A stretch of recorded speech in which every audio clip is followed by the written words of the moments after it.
The story opens on an old man coughing, his words a ragged whisper. I am an earthling from a civilized society. Just then, a little girl enters his house carrying a bowl of food. Seeing his condition, she asks, Mr. Seo, are you okay? My mother sent this for you. The old man, Seo, thanks her. As the girl places the food on the ground, she replies, It's no problem. Please get well soon and make some more soap. With those words, she leaves, disappearing into a swirling snowstorm. Seo is an earthling, an inhabitant of a civilized world. It has been 50 years since he fell into this cursed one. He, Director Kim, and other employees were on their way to a company workshop when a landslide swept them away. When they regained consciousness, they found themselves in a strange world filled with house-sized, three-tailed foxes, massive twin-headed snakes, and warriors who flew through the sky on swords. It was a world straight out of the martial arts novels he used to read. Most of his colleagues, it turned out, thrived. Within 3 days, their destinies unfolded. Awed by their mythical talents, sage-like beings descended from the heavens and spirited them away. Only Seo and Director Kim were left behind. They, too, hoped for something special to happen, but neither of them possessed any remarkable abilities. Knowing little about this world, they resorted to manual labor. For 6 months, they worked menial jobs in a marketplace just to eat. One day, Director Kim declared he could no longer live like this. He spent all his money on a third-rate martial arts manual from a street vendor. Though everyone laughed, he mastered it in 3 months and became a martial artist.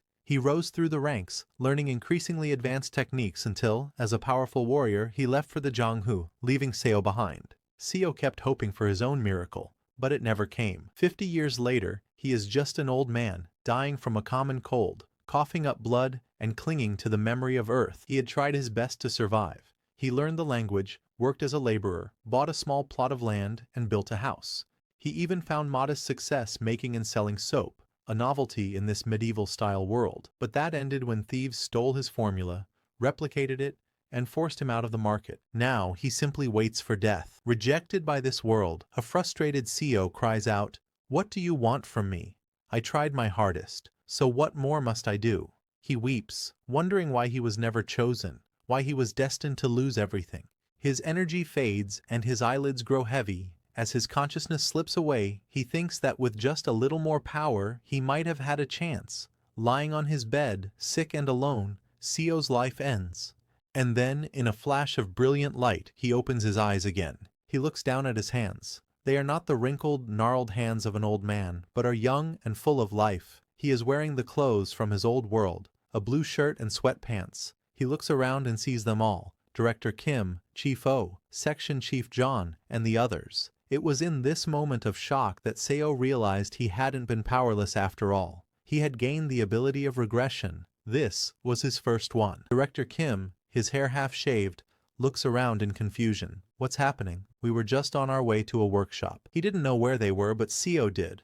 This was day 1. Seo vaguely recalled how they got here. An SUV, a landslide, a sudden flash. The 50-year-old memory was hazy. As he tried to piece it together, a voice called from behind. Hey, Deputy Manager Seo. But Seo was lost in thought. A single question dominating his mind. Now that I've regressed, how should I live? In regression novels, Seo thought, people thrive using their future knowledge. But all I know is how to make soap. Suddenly, a hand grabbed his shoulder.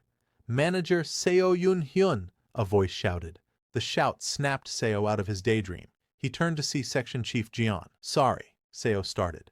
I was just a bit startled. Swish. The sharp slap echoed, stinging Seo's face. Everyone stared in shock. Deputy Manager Seo! John screamed. You bastard! You dozed off at the wheel on a mountain road. You nearly got us all killed. Seo stood there dazed. The title Deputy Manager felt alien. He hadn't heard it in 50 years and didn't even realize John was talking to him. John's face was twisted with fury. Do you want to lose your job the moment we get back? The threat brought it all rushing back. Seo now remembered this man. Section Chief John Myung-hoon. A real son of a bitch. He was the nephew of the company's executive director and had snagged his position through pure nepotism. As Jian lunged at him again, Chief O stepped between them. That's enough, John, Chief O said. It was a landslide. There was nothing he could have done. Aren't you angry, Chief? John retorted. This psycho was asleep at the wheel. That's why we're in this mess. Seo's memory sharpened. He had dozed off. But that was because John, who was originally supposed to drive, had dumped a week's worth of his own overdue work on Seo the night before, forcing him to stay up all night. "This stupid bastard," John shrieked, pointing at Seo. "We're stranded because of him." The memories of the next 50 years flooded Seo's mind. He remembered how, back then, he had been so stunned that he simply apologized. He'd accepted the blame and spent the next half-century doing the same, apologizing to bandits who robbed him, to martial artists who mocked him, and to officials who taxed him into poverty. But living through that hell had taught him one thing: you only bow to those you can't handle. Seo stood up straight. "Section Chief John," he said, his voice even, "I know you're upset, but now is not the time for pointing fingers." "You damn son of a bitch!" Jian roared and swung a punch at his face. "Are you looking for a fight?" That punch sealed it. There was no need to kneel before a man like this. Seo spun and drove his fist into John's face, sending him stumbling backward. The others gasped, their eyes wide with disbelief. Seo didn't stop. He pounced, raining down blows. His past life had been a lesson in pain. He'd been beaten by martial artists, bandits, and corrupt officials. Now, pinning John to the ground, he realized that brutal world had given him a gift his colleagues lacked: a capacity for violence. He knew that a blow to the eyes amplifies fear. He knew that a beaten man instinctively utters 2 words. "I'm sorry," John choked out, just as Seo knew he would. Seo might not have mythical talents or world-shaking martial arts, but he finally had the power to change his fate. Director Kim, Chief O, and the others stared at him, their faces pale with fear. Director Kim found his voice first, though it trembled. "Deputy Manager Seo, no matter the reason, how could you beat a colleague so brutally?" "You're right, Director Kim," Seo replied calmly, not bothering to argue. "I lost my temper. I apologize for frightening everyone." Knowing he would never see them again, he bowed deeply to the group. "I was the one driving. I'm sorry I couldn't do more." Director Kim softened slightly. "Section Chief Jian was too harsh," he admitted. "You couldn't have prevented a landslide. He overreacted." Director Kim insisted that Seo apologize to Jian. Seo complied. He knew Director Kim was destined to become one of this world's strongest martial artists, and supporting him now could yield future benefits. Getting on his good side was the smart play. Seo turned to Jian and offered a hand. "My reaction was uncalled for," he said, his voice flat. "I apologize." John, his face swollen and purple, looked ready to retaliate, but froze when he met Seo's eyes. They were completely empty of fear. Once things settled down, Director Kim gestured toward the woods. "We should try to find a village." "That's the logical thing to do," Seo agreed, though he knew the truth. This was the Ascension Path, a forest in the land of Murim, where the only rule was that the strong devour the weak. Immortals and warriors fought for power and honor here. There were no villages for miles. "The sun is setting," Seo said instead. "We should find a safe place to build a shelter for the night." Director Kim nodded. "But what about the car? We have a lot of supplies in there for the workshop." The car was gone forever, but Seo knew they wouldn't believe him if he said so. Wasting his breath was pointless. "Let's split up," he suggested. "One team can look for the car, the other for shelter. We'll meet back here before dark." A few hours later, Seo had a fire blazing inside a cave he'd found. As the group ate the root vegetables he had gathered, a black-haired girl voiced everyone's confusion. "I don't get it. We were in a car during a landslide. How did we end up here but the car didn't?" "This tastes like chestnuts," another girl commented. "Is it crunchy?" Seo asked, smiling faintly. "There's plenty more, so eat as much as you'd like." Director Kim chuckled. "This is a serious situation, but thanks to Manager Seo, it almost feels like fun. I always knew you were dependable." Seo noticed John sulking in a corner, refusing to eat. Director Kim raised his voice slightly, ensuring John could hear. "Manager Seo, if I recall, you were so tired because you worked late last night, right?" "He's right," a brown-haired girl chimed in.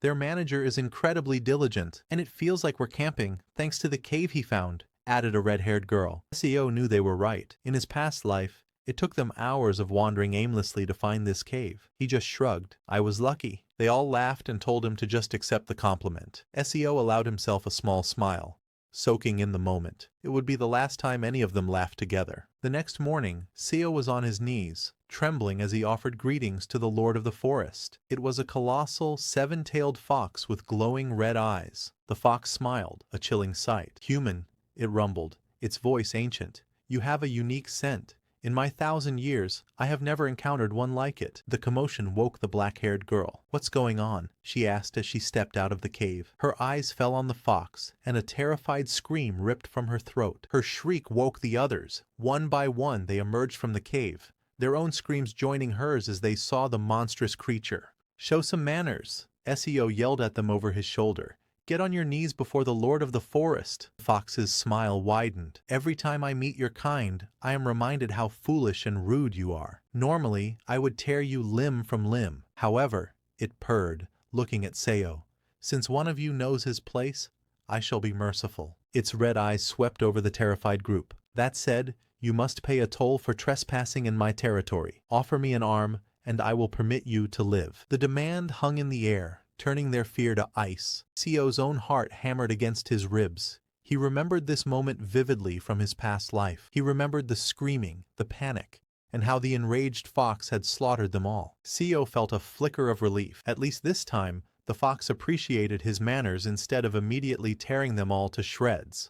Licking its chops, the fox asked which of them would offer an arm. It's just one arm, Seo calculated. A small price to pay. Besides, he knew that the cultivators who would arrive in 2 days could easily heal a lost limb. He had even prepared a pain-dulling herb in advance. Steeling himself, Seo pushed up his sleeve and extended his trembling arm toward the beast.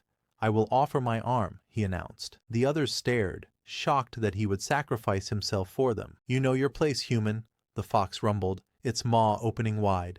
In return, I will make this quick. It lunged. A scream of pure agony tore from Seo's throat as the fox's jaws clamped down, severing his arm completely. His colleagues looked away, unable to watch the gruesome sight. Blinding pain consumed him. With tears streaming down his face, Seo fumbled for the herb with his remaining hand and shoved it into his mouth. After swallowing the arm whole, the fox seemed disappointed. I thought you might taste different, given your scent, it commented, but you are the same as any other human. Worse even, with all the impurities in your blood. As the fox spoke, the herb began its work, dulling the excruciating pain and allowing Seo to think again. He bowed his head. I apologize that my offering was not to your liking. The fox was uninterested. You may remain in my territory for 7 days, it declared, as it turned to leave. My divinity will keep you from dying here. With a single powerful leap, it launched into the sky and vanished. The moment it was gone, the others rushed to Seo's side. Everyone inside, he grunted, staggering to his feet. I'll explain everything. Inside the cave, Seo told them what the fox had revealed to him earlier that morning. We are in a land called Murim. The name sent a shockwave through the group. Murim? Director Kim repeated in disbelief. Like in the stories? It doesn't matter, Seo said, his voice strained.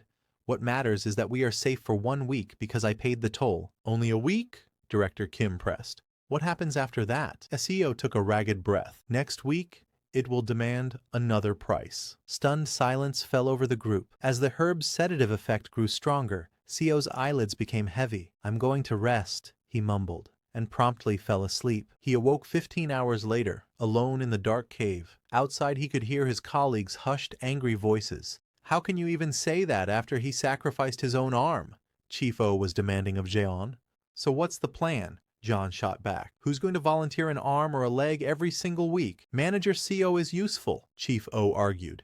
He found us food in this shelter. Exactly, Jeon said with cold logic. We learned everything we can from him for the next week. He's already lost an arm. He's not going to last long anyway. We make him the sacrifice again. Seo, listening from the shadows, felt a cold fury rise within him. Now that he was weak, John saw him as nothing more than livestock to be periodically butchered for their survival. His hand closed around a fist-sized rock. With the brutality he had learned over 50 years, killing a soft modern man like John would be easy, even with one arm. He watched as John continued trying to persuade the others. He raised the rock, his knuckles white. The urge to act was overwhelming, but he held back. Killing John now would be reckless. Fear was making them irrational, and a cruel act would permanently damage his standing with Director Kim. He let the rock drop and silently retreated into the cave. Suddenly, he heard Chief O's voice again, sharp and final. Shut your mouth, John, unless you want your other ankle broken. A small, grim laugh escaped Seo's lips. He was right. They were good people, just trapped in an impossible situation. The next morning, as the sun climbed the sky, The group gathered outside the cave. This time, a monstrous two-headed snake slithered into view. Unlike the ravenous fox, the two-headed snake only requested a small amount of blood. Seo recognized it as the same creature that, in his past life, had preyed on Chief O after he'd lost his limbs. This time, hearing the modest demand, a nervous Chief O offered his own arm. The snake took a sip and immediately recoiled, vomiting onto the forest floor. "Disgusting," it hissed. "This is the worst human blood I have ever tasted." Chief O flushed with anger, but Seo knew the truth. The blood of a 21st century office worker, saturated with nicotine and cholesterol, must have been truly foul. Seo turned his attention elsewhere. "John Myung-hun," he called out. "Come with me. We need to gather herbs." John stared, shocked. "Did you just use my full name?" Ignoring the question, Seo asked simply, "Are you hungry?" When John sullenly admitted he was, Seo walked over to him. "I'll teach you which fruits and herbs are edible." He leaned in closer, his voice dropping to a whisper. "I plan to offer my other arm to the fox next week. If I die, someone needs to know how to keep everyone else alive." The color drained from Jaeon's face. He realized with dawning horror that Seo had overheard their conversation last night. Trapped, he had no choice but to agree. "The thank you." Seo had to hide a smirk. "Thank me?" he thought. "The fox isn't coming back, and you'll never get the chance to use this knowledge anyway." He led John to a grove of fruit trees and began his tutelage. "John Myung-hun," Seo barked. "How many times do I have to tell you?" "Not that one. Concentrate." "Sorry," John mumbled, reaching for a different fruit. "That one will kill you," Seo said flatly. For hours, Seo relentlessly ordered Jian around, forcing him to dig and forage. Exhausted, Jian finally begged for a break, panting from the non-stop labor. A cold satisfaction settled over Seo. This was exactly how John had hazed him when he first joined the company. "We need to finish before dusk," Seo stated, offering no rest. "Hurry up." As they worked, John's shovel struck something large. He pulled it from the earth to reveal a massive gnarled root. "This thing is huge," he exclaimed. "Is this wild ginseng?" "Something like that," Seo replied vaguely. It was actually a yellow bamboo root. In the energy-rich soil of the Ascension Path, the normally pinky-sized roots grew to monstrous proportions. While useless to true cultivators, it was an incredibly precious herb for martial artists, capable of greatly increasing their internal ki. "This will be perfect for Director Kim," Seo thought. They unearthed 2 more just like it. "Is it really okay to take this much?" Jian asked, awestruck. "It's fine," Seo said. "Take off your shirt and wrap them up." As Jian complied, Seo glanced toward the horizon. He saw the sun dipping low and noticed a faint, shimmering distortion in the air, a crack in space. It was almost time. The cultivators were coming. "Let's head back," Seo announced. As they neared the cave, the shimmering crack in space exploded. A shockwave of pure spiritual energy erupted into the sky, and at that instant, John collapsed, clutching his head and screaming. Chief O and Manager Kang dropped to the ground alongside him, all 3 writhing in agony. "What's happening to them?" Director Kim cried in panic. Just then, 3 figures descended from the sky. The first, a man in radiant gold robes named Byuko, surveyed the screaming trio. "What a surprise," he mused. "To think we'd find such raw talent here." "Back off, Byuko," snarled a second man in black robes. "Haeogwak, they are mine." "Shameless," scoffed the third, who wore brilliant blue. Terrified, Director Kim stammered. The cultivators ignored him, their eyes scanning the group and dismissing the mortals. Only 3 possessed spiritual roots. Byuko raised a hand, and a crackling ball of lightning formed in his palm. He launched it at Jian, whose screams intensified as thousands of volts coursed through him. When the assault ceased, Byuko looked amazed. "Incredible, the physique of heavenly golden thunder." "My turn," Haeogwak said, pushing past him. He produced a strange musical instrument and began to play. Manager Kang, hands clamped over her ears, let out a shriek so powerful it echoed through the entire forest. Haeogwak's eyes widened with excitement. The ghostly yin, transforming immortal root. I never thought I'd see one in person. Finally, the cultivator in blue landed softly on the ground. He placed a hand on Chief O's shoulder, injecting a stream of spiritual energy into him. "A unique holy body," he determined. "What is going on?" Chief O gasped, overwhelmed. The cultivator smiled. "All 3 of you possess the talent to change the world. I will take you as disciples of the Azure Heaven Creation sect. How does that sound?" Chief O felt as though the man's very presence could crush him. He couldn't breathe, let alone refuse. Before he could answer, Haeogwak swooped down. "Join the Black Ghost Valley instead." We offer immortality, the power to overturn the heavens, fame and wealth. I will see to it you have it all within a century. Buko descended as well. What nonsense are you spouting? The Golden Divine Heavenly Thunder Sect is clearly the most suitable for them. As they argued, Director Kim stepped forward desperately. Please, can you just get us out of this forest? We'll all die here. They ignored him as if he were air. Buko uncapped a small bottle. Mortals worry far too much, he said with disdain, looking at Director Kim.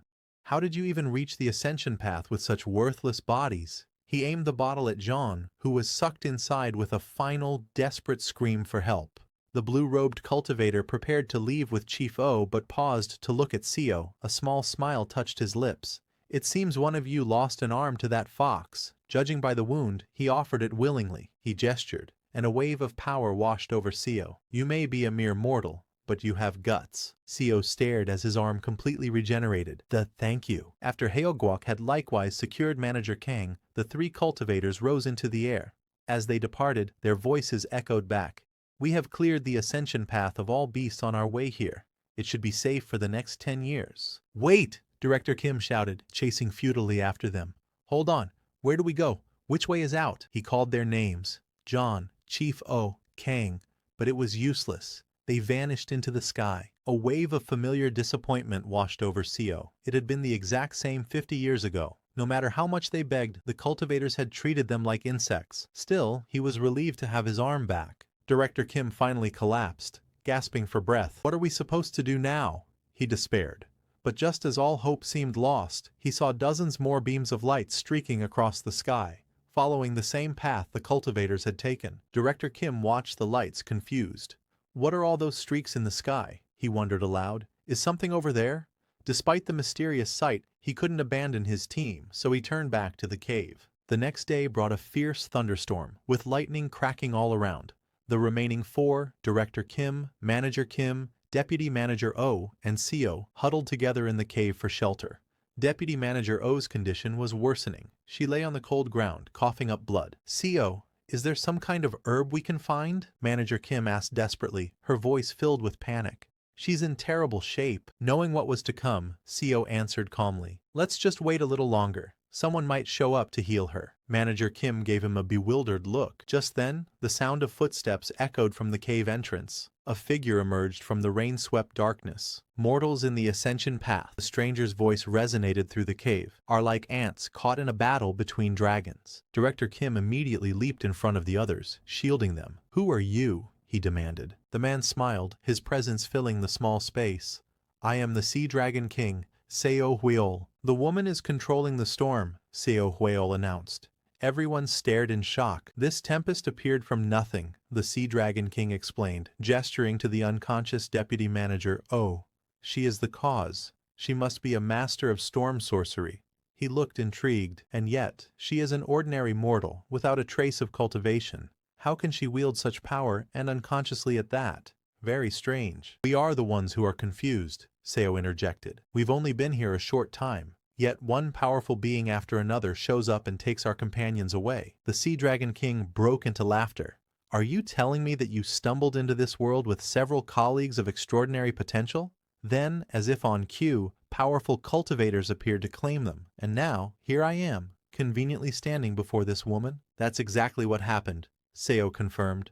The Sea Dragon King smiled. Dear mortal, do you know where you are? This is the Ascension Path, the gateway to the upper realm. In a few months, a dimensional rift, the Ascension Gate, will open nearby. This only happens once every 1,000 years. Countless cultivators and spiritual beings are already gathering here to ascend. Is it really so surprising that you would cross paths with us? The explanation finally clicked for Seo, but Director Kim was still confused. Those cultivators said they were taking our colleagues to join their sects. How can they do that if they're all ascending to another realm? A concept likely difficult for a mortal to grasp, Seo Huiol said patiently. He produced a bottle, similar to the one Buko had used. We have techniques to shrink vast structures and store them in magical tools like this. Those cultivators have likely stored their entire sects in such items, intending to bring everyone to the upper realm with them. In fact, he added, patting his own bottle, I have one of the undersea castles of my Sea Dragon clan stored right here. 1,800 of my kin lie dormant inside. SEO and Director Kim's jaws dropped. The Sea Dragon King gently patted Deputy Manager O's head. So peculiar, so intriguing. If she joins my clan, she could become something truly extraordinary. Get away from her, Director Kim shouted, lunging forward. He was instantly slammed to his knees, pinned by an immense invisible force. Every time he struggled, the pressure intensified. Seo Hueo lifted Deputy Manager O into his arms.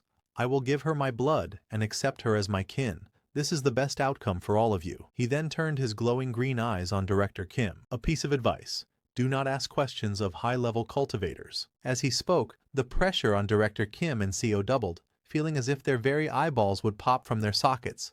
I answered your questions out of generosity, the Sea Dragon King said, walking toward the mouth of the cave.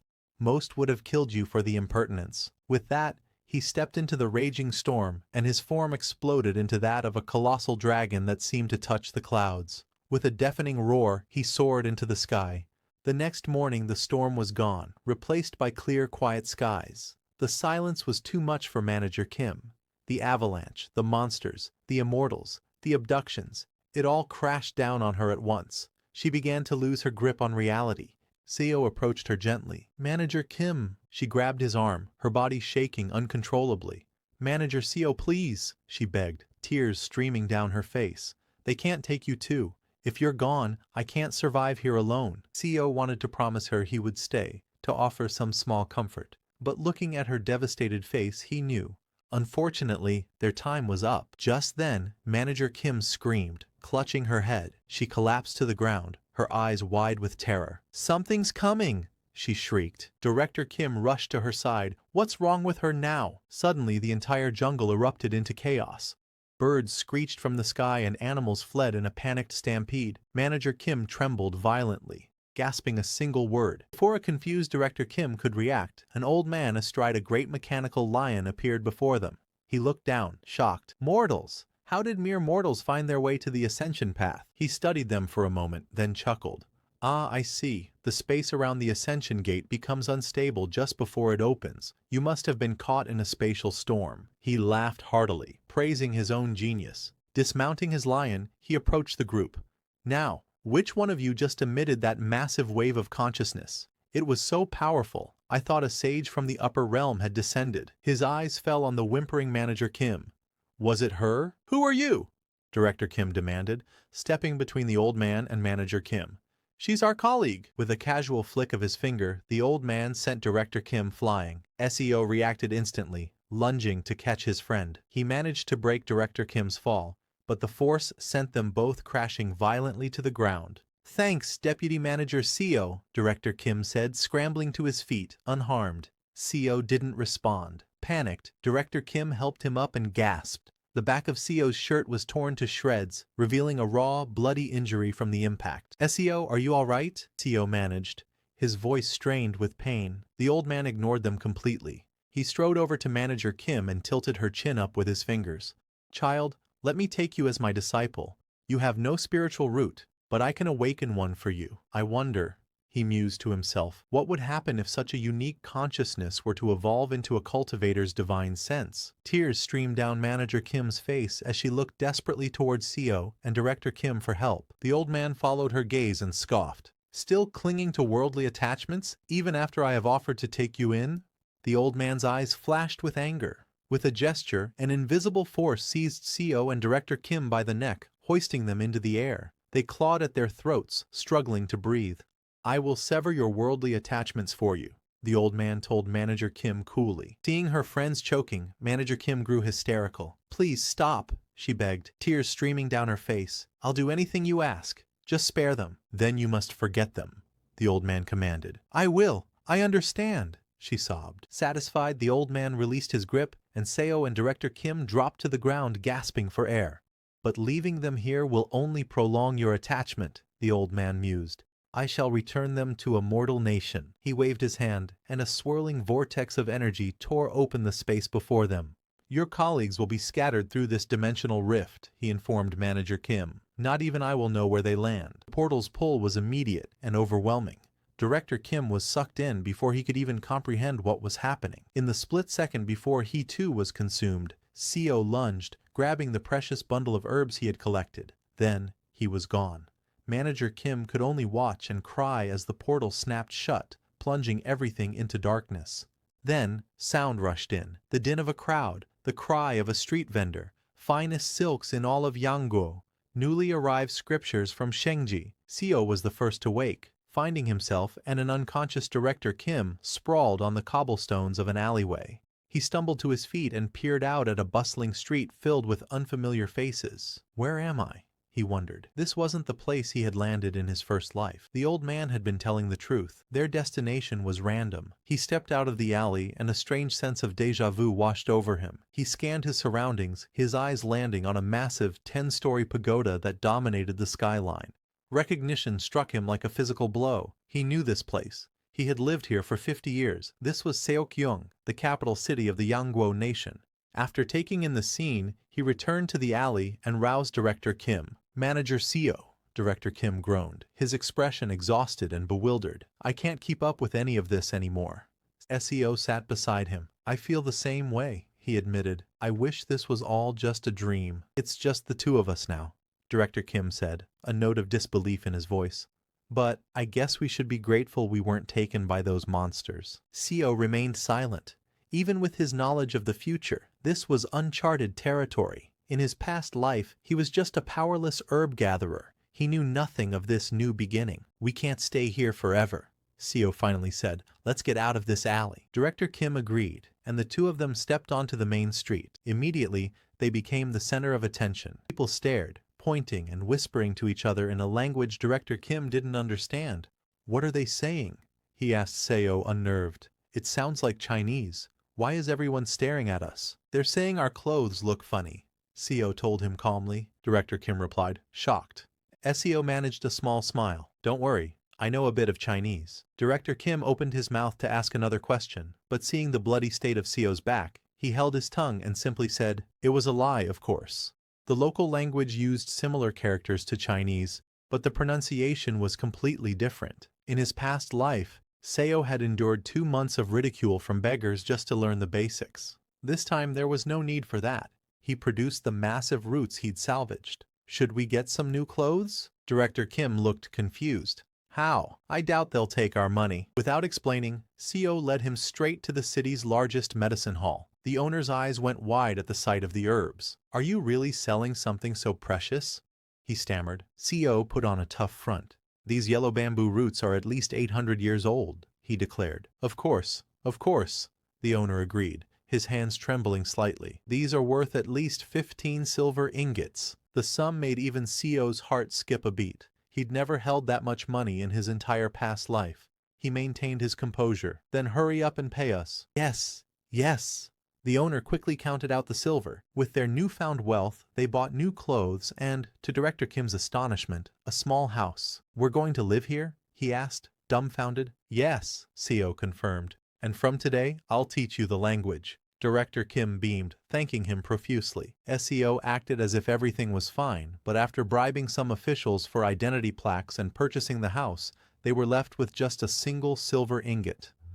The capital is an expensive place, he thought grimly. Later, Director Kim noticed that the back of Seo's new shirt was already stained red with blood. Seeing how much Seo had done for him, an idea struck him. Since we're starting over in a new place, he began, why don't you just call me by my name? Seo looked up, surprised. If you're okay with that. Director Kim smiled warmly. Thank you, Seo Yunyun. That night, after they had settled in, Seo laid out the 2 remaining roots on the table. I sold one of these to get us started, he explained. But once these are gone, we'll have no income. We need to figure out a way to earn money. Director Kim stared at the roots, his mind racing.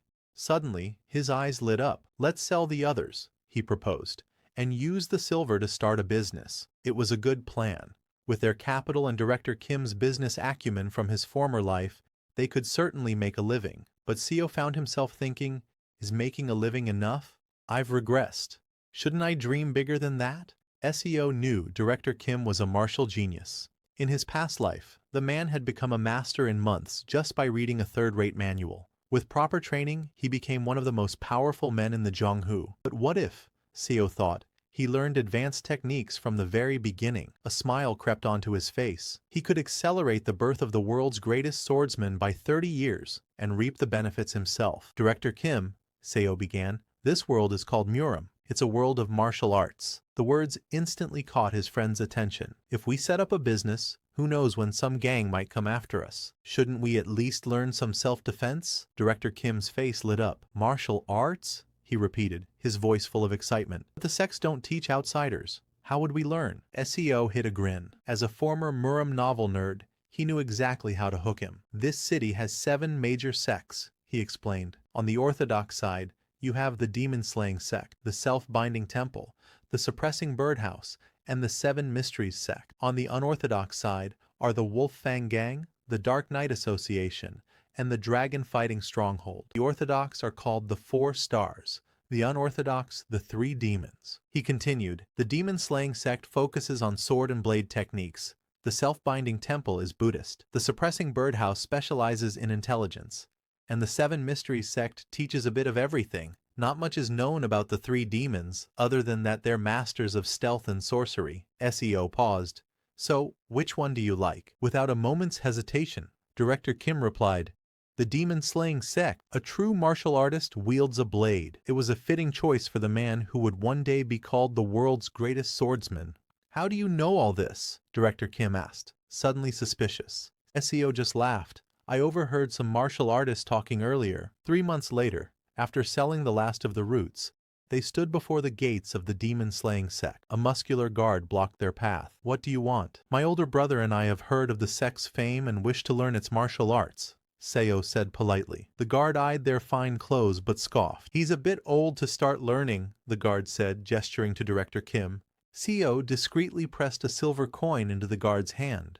Could we perhaps speak to someone of higher status? Even simple self-defense training would be enough. The bribe worked. The guard led them inside to meet with a sect elder. You wish to learn self-defense? The elder asked. You wish to learn the best you have to offer, Seo declared, placing a heavy box of silver on the table between them. The elder's eyes widened at the sight of the glittering nuggets. Very well, the elder conceded. I suppose one of you may join as an external disciple. He pocketed the silver. But know this. We offer no special treatment for donations, and we will only accept one of you. Seo was stunned. All that silver, the price of a priceless bamboo root, for a single, unsupported disciple slot. Director Kim looked outraged, ready to protest, but Seo quickly cut him off. We accept, Seo said with a bow. My brother will be the one to learn. Director Kim stared at him, speechless. As the elder left, he instructed Director Kim to join the other external disciples in the training yard. Once he was gone, Director Kim turned on Seo. What's the point if only I'm learning? If I'd known it was this expensive, I would have chosen another sect. Don't worry about it, Seo said with a reassuring smile. I was never good at sports anyway. I'll use the remaining money to start a business and support you. You just focus on mastering the sword. Director Kim was floored by the sacrifice. I'll do my best, he promised, though his voice was hesitant. I don't know if I can do it. Believe in yourself, Seo said firmly.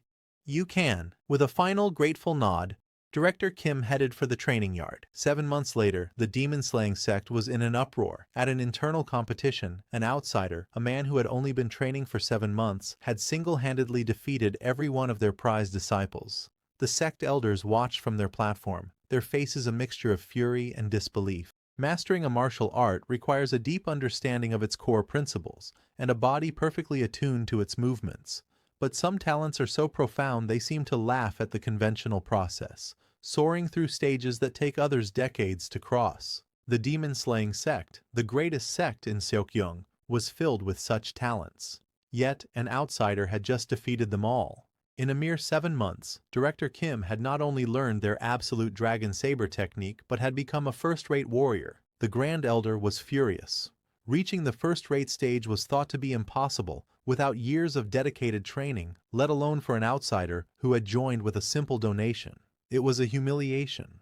It looked as though the sect's proud tradition had knelt before one man. He immediately ordered Director Kim to be captured. Now, Director Kim was imprisoned in a guarded house, suspected of being a spy, and for some reason, Seo was imprisoned with him.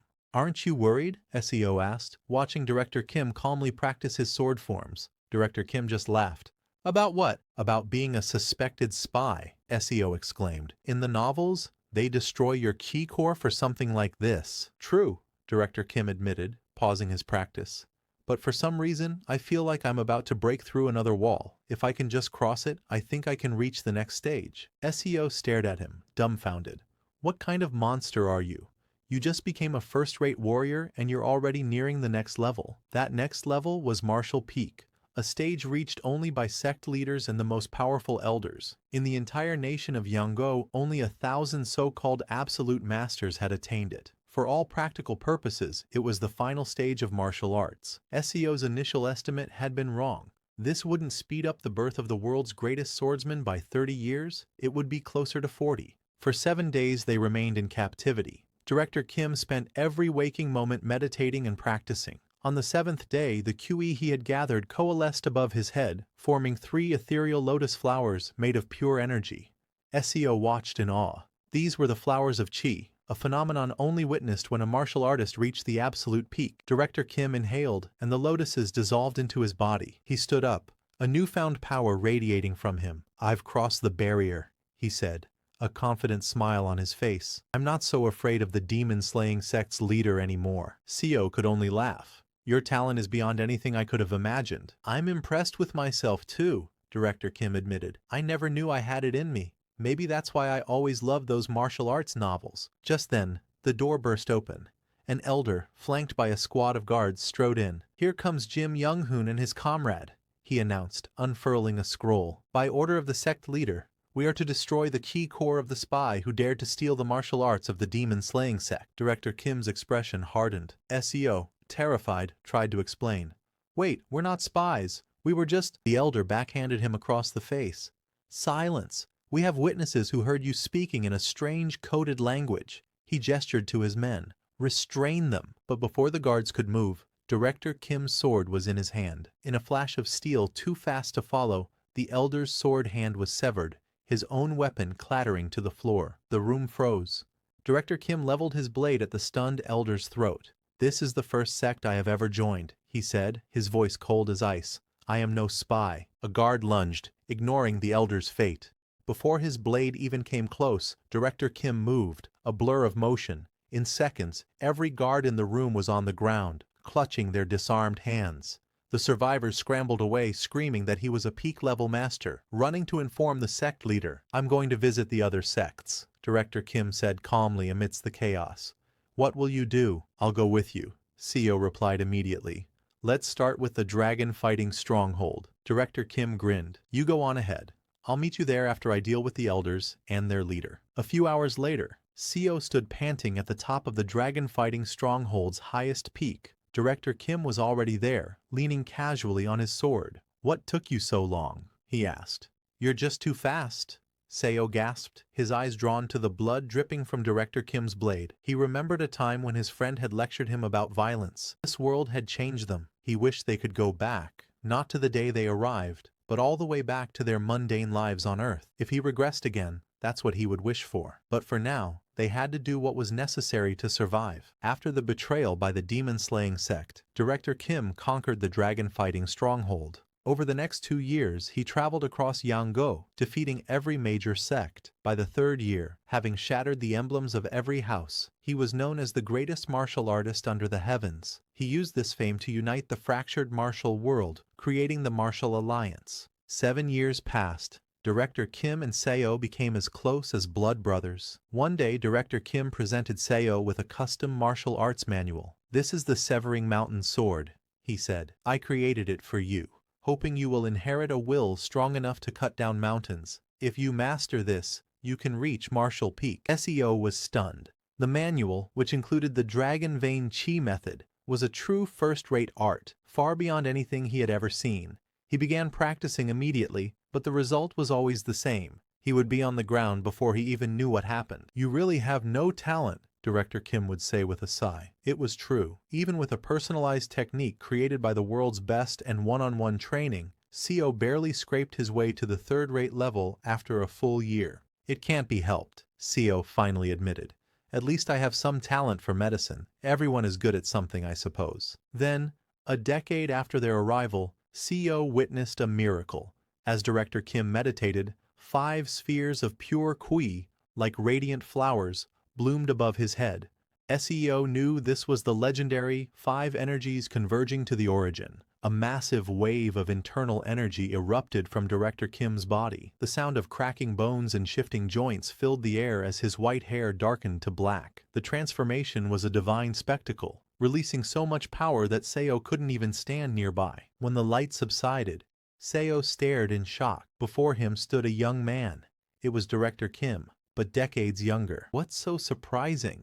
the young Director Kim asked, his voice now youthful and vibrant. "Brother," Seo stammered, "you look younger than me." This was skeletal restructuring, a legendary rebirth. Director Kim laughed, a sound full of life. "I feel like I could do anything." "The world will be shocked when they see you," Seo said. "Certainly," Director Kim agreed, pulling on his robes. He walked over to Seo, a serious expression on his new face. "It's about time I handed over the martial alliance to the next leader." Seo knew his friend was right. The leader of the martial alliance needed to be a master, but no one seemed to truly understand the essence of martial arts. "That's because you're an anomaly," Seo laughed. "Where else in the world is there a genius like you?" Director Kim gazed out at the disciples training in the courtyard. "Even so, we need to find someone." 25 years later, Seo sat in a quiet room, his hand guiding a brush over paper. 35 years had passed since he'd begun this new life. His hair was now gray, and at 65, he often wondered where the perpetually young Director Kim was.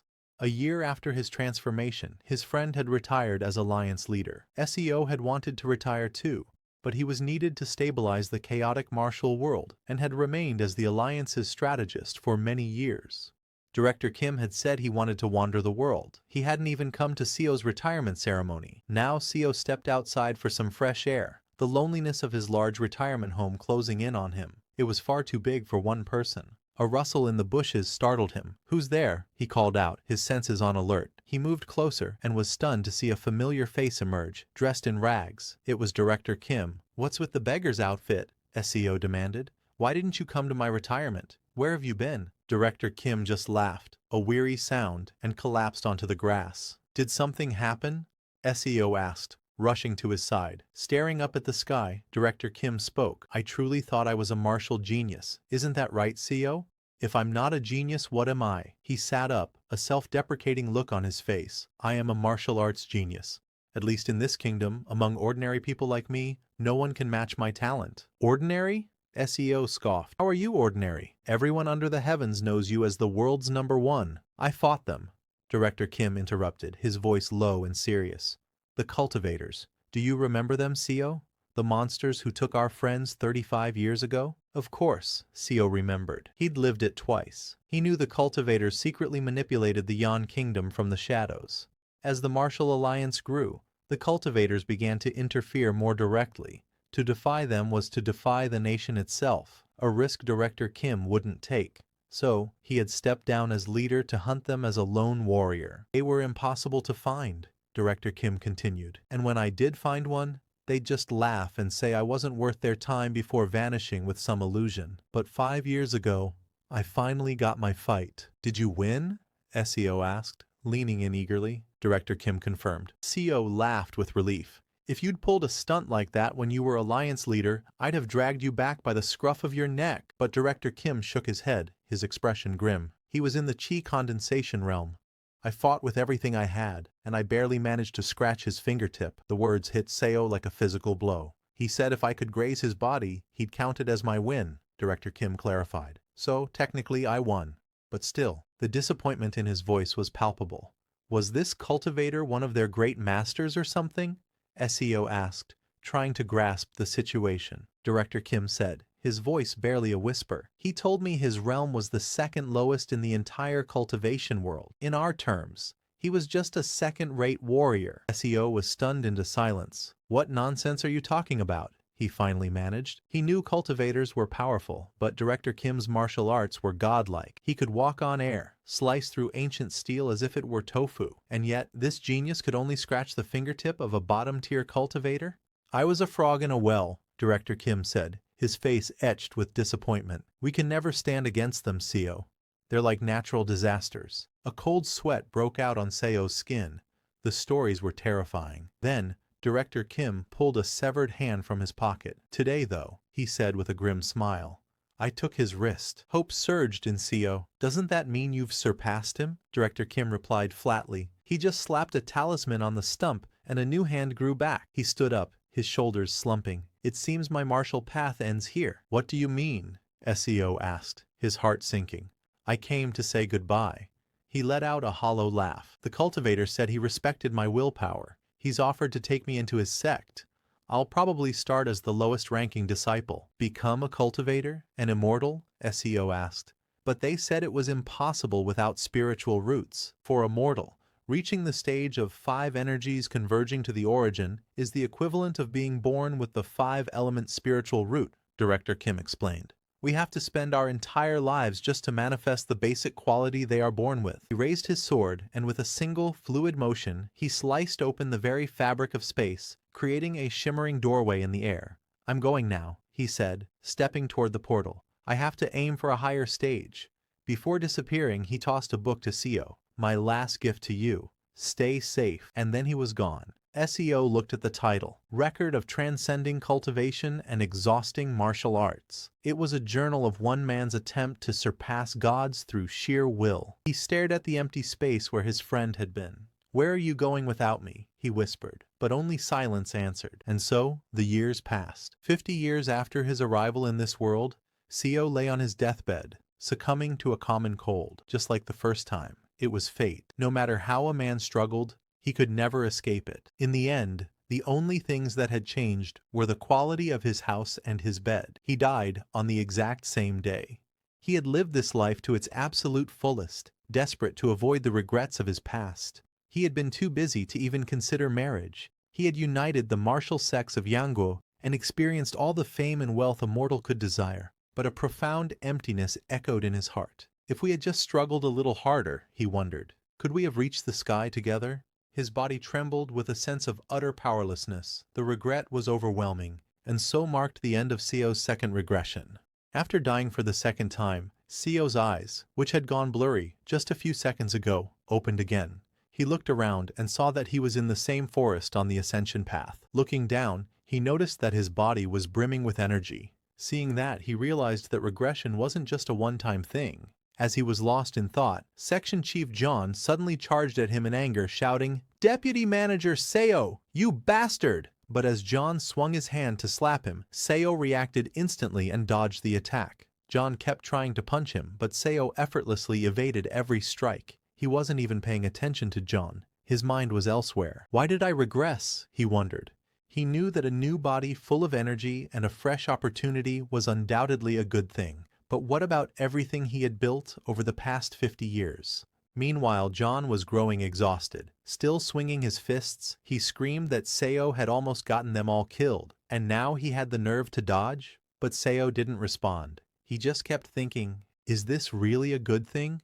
He already knew the truth. It wasn't. This was a curse that denied him the meaning of life. Sure, a couple of regressions might feel like a blessed opportunity, but if this were to go on forever, Seo would be trapped in fate's wheel, forced to wallow in the suffering of life until the end of time. Moreover, he couldn't even meet the people he knew in his previous life again. The people in front of him now were simply beings who shared the appearance of those he once cared for. Director Kim, whom he had thought of as an older brother, no longer existed in this world. Watching John exhausting himself with futile punches, Director Kim finally intervened, saying, "That's enough." Seo then told John to calm down and asked, "What help will being angry bring here?" Hearing that, John became even angrier and called Seo shameless. But before he could say more, Seo spoke again.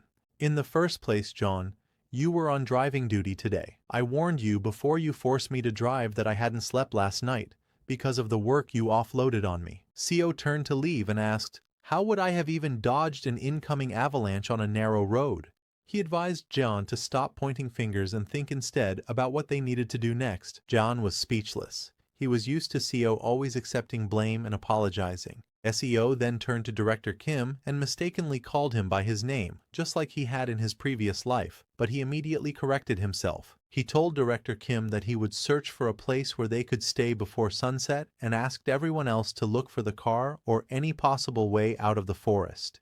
He added, When the sun sets, I'll light a fire, so come to it. SEO wasn't trying to please anyone anymore. He wasn't building relationships because deep down, he knew. What's the point of making bonds with people who would disappear again? In the end, he would always be alone. As the sun set, Seo lit the fire. After searching for the car, the others returned and saw the fire, Seo sitting beside it, the others asleep. But only Seo was awake, his eyes wide with fear. He feared the unending regression, the infinite loop of time. He knew this ability had to be removed and wondered if it would vanish if he somehow returned to Earth. But seeing how he always regressed back to this moment on the ascension path, he didn't know how to go home. He remembered what the old cultivator had said. When the ascension gate opens, nearby spaces destabilize. Ordinary humans could have been caught in spatial storms. Realizing that the ascension gate existed, Seo thought it must be related to why they fell into this world. And maybe, just maybe, they could return to their original world using it. He decided that first, he must grow stronger. As an ordinary mortal, he couldn't accomplish anything. He needed to become a cultivator like Director Kim and start cultivating. Once he gained a longer lifespan through cultivation, he would be able to research the ascension gate properly. That night, Seo came out of the cave. Looking up at the sky, he resolved to become a cultivator and reach the ascension gate. The next day, as the sun rose, Seo left the cave and ventured into the forest. He went to the same place where he had previously found those 1,000-year-old ginsengs. He dug out as many as he could and began eating them immediately, without stopping. As he ate them, he could feel strong chi quakes within his core. In his previous life, he hadn't known any heart methods, so eating these yellow bamboo roots would have done nothing. But now, using the Dragon Vein Chi method that Director Kim had made for him, he could break through the blocked chi passageways. Seo's heart, once extremely polluted, slowly began to cleanse itself. It started beating as it had when he was born. Seo began sweating heavily as he cultivated, but he understood. It wasn't easy to heal a body soaked in preservatives, fast food, and stress. Still, he didn't give up. He continued. After eating those ginsengs, he went to train his body. He took a tree branch and, using rocks, carefully carved it into the shape of a sword. Looking at the somewhat sword-like stick, Seo thought, that should do the work. He started swinging his sword, recalling the training he had undergone in his previous life with Director Kim. He remembered his footwork and the way he used to swing his blade. In his past life, he had only been an average second-rate martial artist, and since he hadn't practiced near the end of his life, his skills had dulled. Of course, he wasn't completely helpless. He swung his wooden sword at a nearby tree, using the Severing Mountain Sword first form. With just a wooden sword, Seo cut into the tree and left a deep mark. He could do this because the martial arts from his previous life were still all in his head. So, improving his skills was just a matter of time. But unknown to Seo, his sword practice had been witnessed by Director Kim, who had wandered into the forest. Director Kim was utterly shocked and called out from behind, asking, "What was that just now?" He ran up to Seo demanding, "How did you slash a tree with a wooden stick? Just what is that strength?" Seeing how excited Director Kim was, Seo smiled inside, thinking, "This is the man who will instruct me to become a cultivator." Seo turned to Director Kim and asked if he wanted to try learning this technique. Hearing that, Director Kim's face lit up with excitement. He asked Seo, "Can I really do it?" But before Seo could reply, something suddenly appeared and destroyed the tree where he had been practicing. It was none other than the nine-tailed fox. The nine-tailed fox glared at them angrily and shouted, "Filthy humans! How dare you play around in front of the master of this forest?" Seeing the nine-tailed fox, Director Kim was completely stunned. And not just him, even Seo grew nervous. He had completely forgotten about the nine-tailed fox. In his second life, the nine-tailed fox had mercilessly bitten off Seo's arm. At that moment, Seo knew. The only thing he could do now was endure. As the fox tore apart his arm, Seo slightly eased the pain by applying pressure to his own acupoint, because he knew he was weak. In his first life, and even in his second, he had been weak. But now, in this third life, as the nine-tailed fox appeared before him, Seo took a deep breath and walked toward it. Scared, everyone called out to Seo from behind, telling him not to go there. But Seo didn't listen and continued walking toward the nine-tailed fox. Even now, in his third regression, he still didn't know how his second life had ended that way. In his previous life, Seo had decided to become a cultivator after reaching the 5-path core. But even after learning martial arts under the best master for over 100 years, he was barely considered a second-rank mastery warrior. Seo grabbed one arm with the other and used his strength to cut off his own arm, because he knew that, compared to the people gathered here, his talent was trash. Seeing Seo cut off his own arm, everyone was shocked and terrified. Seo offered the severed arm to the nine-tailed fox to eat, because whether it took 1,000 years or 10,000, he was determined not to give up. Seeing Seo willingly offer his own arm, the nine-tailed fox laughed and said, "Human, you know your place. You know how to offer yourself as a sacrifice." The nine-tailed fox then decided to have a taste of Seo's arm. Hearing that, Seo silently resolved to offer his arm to the fox, until the day he surpassed its strength. After the fox ate Seo's arm, it allowed them to stay and then disappeared. Seo didn't care about the others. He simply went to a quiet place in the forest and kept swinging his sword. After a few days, the cultivators healed his arm and escorted his colleagues away. But Seo didn't eat, sleep, or rest. He kept swinging his sword. The only reason he stopped swinging on the 4th day was because the Sea Dragon King arrived. Seo greeted the Sea Dragon King with respect and said, "This lowly mortal dares to ask the Sea Dragon King a question."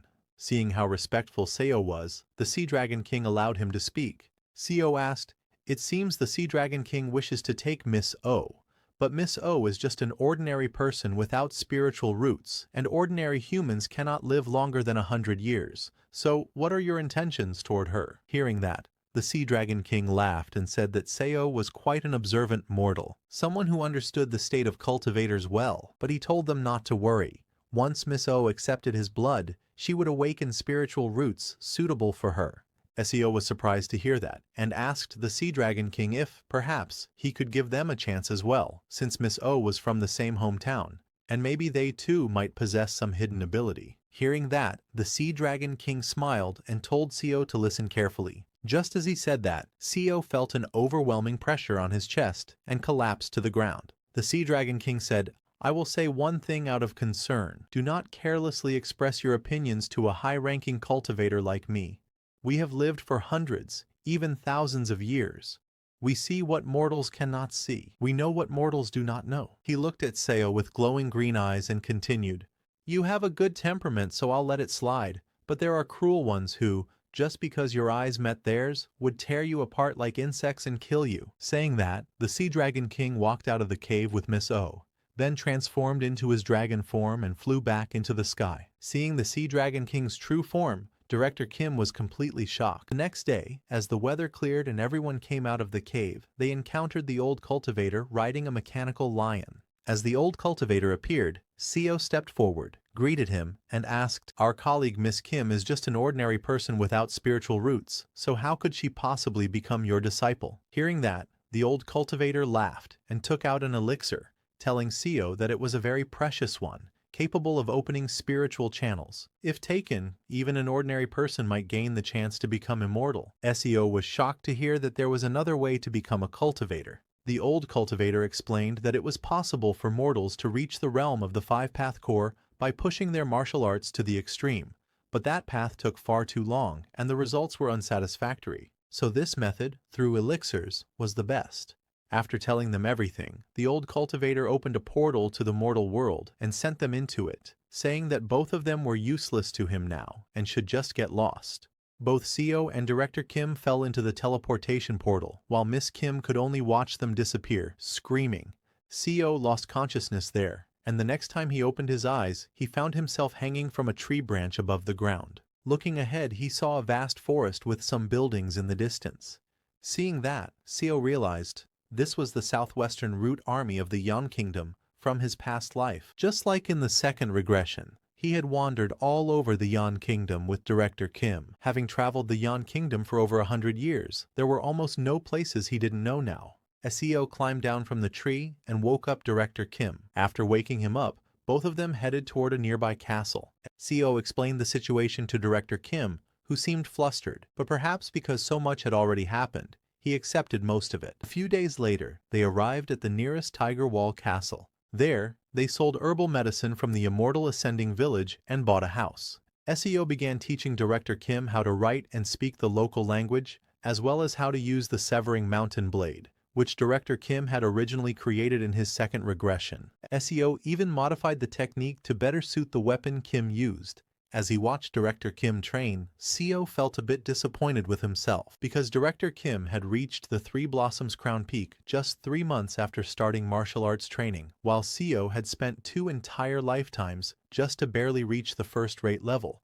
After reaching peak level, Director Kim got excited and said, "If it's now, I think I could even beat you." Hearing that, Seo smiled, realizing the man in front of him wasn't the same big brother he once served in a past life. This Director Kim was mentally much younger than him. In terms of how long Seo had lived, he was now old enough to be Director Kim's grandfather, so Seo decided he shouldn't stay with him in this life. He gave Director Kim martial arts scrolls and the exhausting record of transcending, a book Kim had created in his previous life. He told Director Kim that from today onward, he would be going his own way. Hearing that, Director Kim was shocked and asked, "What do you mean by that? Did I make a mistake? Is that why you're leaving? What's the reason?" When Director Kim asked for a reason, Seo remembered what had happened during his first regression. Director Kim had become the Martial Alliance leader, but fell into despair after losing to the Cultivators.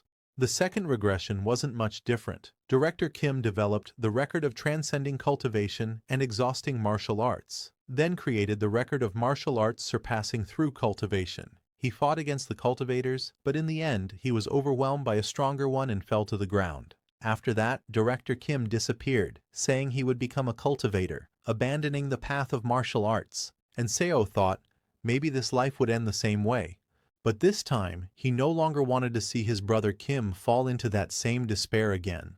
So Seo made an excuse, telling Director Kim that he wanted to travel alone to improve his skills. Hearing that, Director Kim asked Seo if he couldn't just do that with him.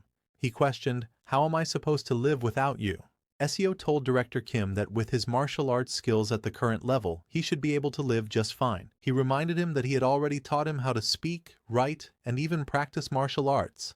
Now that Director Kim was a top expert, there was nothing more to worry about. But Director Kim still wasn't convinced. He asked Seo, "Do I really have to be separated from my hometown friends again?" Seo was surprised to hear that. So, he told Director Kim, "Starting from today, let's meet here once every 2 years." Hearing that, Director Kim finally agreed. After persuading Director Kim, who was feeling lonely, Seo left the house. Sometime later, a disciple of the 8 Stronghold Pavilion came out and asked, "What's this commotion in front of the 8 Stronghold Pavilion?"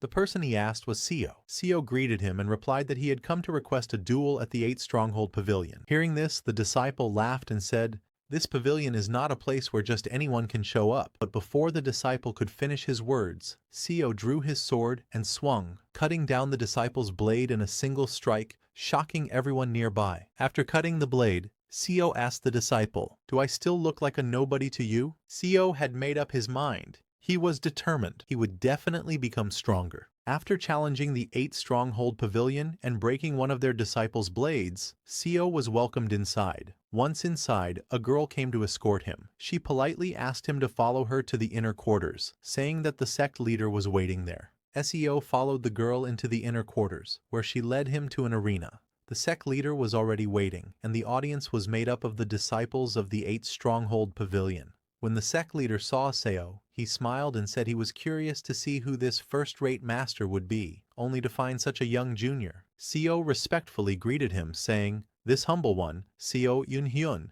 greets the sect leader of Palgyeonggak." Hearing that, the sect leader laughed and praised Seo, saying his energy was extraordinary. Seo returned the praise, complimenting the sect leader's powerful presence, and asked him for his guidance. Without hesitation, the sect leader drew his weapon, a spear whip. Swinging it skillfully, he said, "Then I shall begin first." Seo also drew his sword, preparing for battle. The sect leader moved with lightning speed, aiming at Seo's legs, but Seo quickly dodged. However, that attack was just a feint.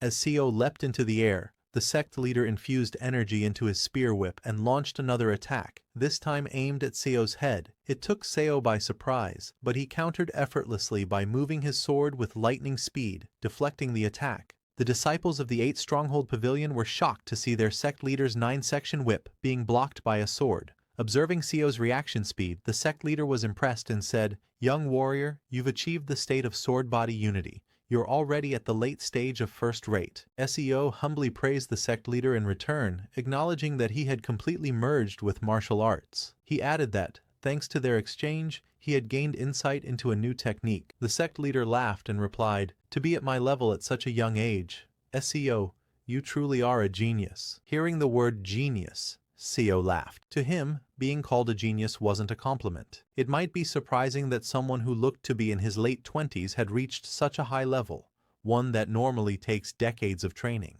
Seo smiled and thanked the sect leader for complimenting his insufficient talent. In truth, Seo believed he was just one of countless mediocre dullards in the world. Heaven hadn't granted him talent, but even as such a dullard, through regression, he had trained his martial arts to a level comparable to a true genius. Seo thought to himself, regression. Perhaps that is both my ability and my opportunity. And with that thought, he decided to become a genius. Pointing his sword at the sect leader, Seo declared that he would now use sword energy. The sect leader nodded and replied that he too would go all out. Seo then used the first move of the Duan Yue sword art and struck at the sect leader. The sect leader swiftly dodged to the right, avoiding the attack, but Seo didn't give him a chance to counter. He immediately used the second move, entering the mountain, and attacked from below. The sect leader blocked it with his spear whip and stepped back. Seo charged forward again, using the third move, ascending the vein, to attack. The sect leader once more blocked the strike. He then stepped back and unleashed his energy, infusing it into the spear whip before attacking again. He swung with lightning speed, launching attacks from multiple directions in an attempt to overwhelm Seo. But Seo didn't falter. He blocked every strike. The sect leader was shocked. What is this monstrous sword art that I can't break through, he wondered. The sect leader aimed once again at Seo's legs, trying to disrupt his balance, but it was no use. Seo jumped and dodged once more. While Seo was midair, he used the seventh move of the Duan Yue sword art, Deed Mountain, and charged straight at the sect leader with incredible speed. It looked as if Seo was attacking with 1,000 swords, and the sect leader was unable to dodge. He couldn't predict Seo's sword trajectory and barely managed to evade, only to have his cheek sliced. Seeing this, the disciples of the 8 Stronghold Pavilion were shocked, exclaiming, "This can't be!" Seo's sword speed was increasing with every move. Then, Seo unleashed the 11th move, destroying the ground. The sect leader jumped back and dodged, but the disciples were stunned. It wasn't just Seo's speed, the sword was gaining destructive power as well. Seo charged again, this time with an energy-infused strike. The sect leader blocked it with his own energy-infused spear whip. The collision released a massive burst of energy. After taking Seo's attack head-on, the sect leader's hand began to tremble. Seeing this, Seo decided to end the fight here. He leapt high into the sky and used the 12th move, 7 Lights Emerging Peak. The sect leader also prepared to strike, but Seo swung his energy-infused sword with such overwhelming speed and force that it shattered the sect leader's spear whip into thousands pieces, completely stunning everyone. Not just the sect leader, even the disciples of the 8 Stronghold Pavilion were in shock. Seo's attack didn't just destroy the spear whip, it also cut the sect leader's hand. Gripping his injured hand in pain, the sect leader admitted defeat. Upon hearing that, Seo immediately sheathed his sword and respectfully greeted the sect leader, saying it had been a valuable opportunity. With that, he left the arena. Their match had completely destroyed the battleground. After defeating the sect leader of the 8 Stronghold Pavilion, Seo departed from the sect. As he walked out, everyone stared at him in silent awe. It had been a clean and honorable fight. Seo remembered that Palgyeonggak had been famous even in his past life as a righteous sect that didn't resort to cowardly acts. Inspired by this, he decided to visit a demonic sect next. Through these martial duels, Seo thought, in this life, I must reach the peak realm. As time passed, Seo visited about 4 more minor sects in Seogyeongsong. Among them, he lost duels at Iljubo and Huyongmun, but won against sects like Gaejubang and Yukgyolbo. Eventually, he arrived at Hoedangpa, where he fought one of their warriors. Seo cut down the warrior's blade and sent him flying with a single blow. The warrior crashed near his sect master and was knocked unconscious from Seo's overwhelming attack. Seeing this, the sect leader of Hoedangpa laughed and said, "So the young first-rate master who's been challenging sects all over Seogyeongsong recently was you after all." He told Seo that he had witnessed his skills well. Seo respectfully greeted him and said he too had learned a lot. Just then, many warriors emerged from the door behind the sect leader. The sect leader turned to Seo and asked if he was ready, because now it was the turn of the 10 elders. Seo was stunned. What is this? He thought. Is this the demonic sect's way? He asked the sect leader. Didn't the duel just end with my victory? I've never heard of continuous battles or a 10-on-1 duel. With a sly smirk, the sect leader replied, Really? Didn't you just hear? Hearing that, Seo realized the sect leader was playing with words. Trying to intimidate him, Seo said, If I publicly reveal today's cowardice to the other sects, Hoedangpa's reputation will plummet. The sect leader laughed and replied, I don't care, because you'll get injured in this duel, that injury will get infected, and you'll die of tetanus. The sect leader told Seo that the people would believe their sect had taken great care of him, and that despite their best efforts, Seo had unfortunately passed away. As the 10 elders stepped forward, the sect leader laughed and said, How can a dead man spread a different rumor? This situation was even worse than Seo had anticipated. They're absolute lunatics, he thought. All the elders pointed their swords at Seo. The sect leader declared that if they killed him here, it wouldn't affect their reputation. It sounded extremely dangerous. But Seo smiled. This was exactly why he came.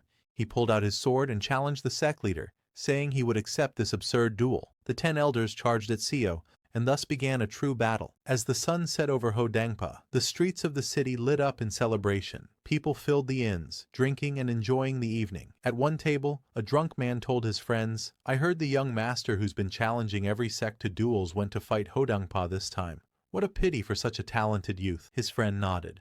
Challenging an illegal organization like the evil sect? That's just asking to die. A third chimed in. That's how it is when you're young, thinking the world will go your way? A kind of innocence, I suppose. Another man from a nearby table stood up and scoffed. That guy relied too much on his skill and acted recklessly. He brought about his own death. Hoedangpa may look like a sect, but inside, it's nothing more than a bandit's den. He's probably buried by now. Just then, the door to the inn creaked open. A man stepped in, his shoes soaked in blood. The waiter turned to welcome the guest, but froze in shock. It was Seo, his body covered in blood and dotted with minor injuries.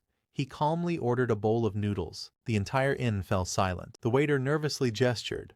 Please, come in and sit down. Seo walked forward, and as he passed, everyone instinctively lowered their heads.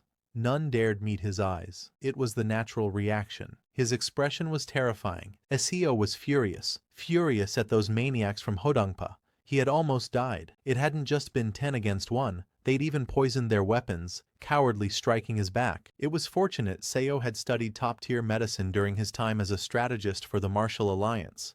If he hadn't taken the antidote pills and stimulants he had prepared in advance, he would have surely died. He killed all 10 elders. But just before the end, the crazed old sect leader gave a desperate final order. He shouted for all his disciples to kill Seo no matter what.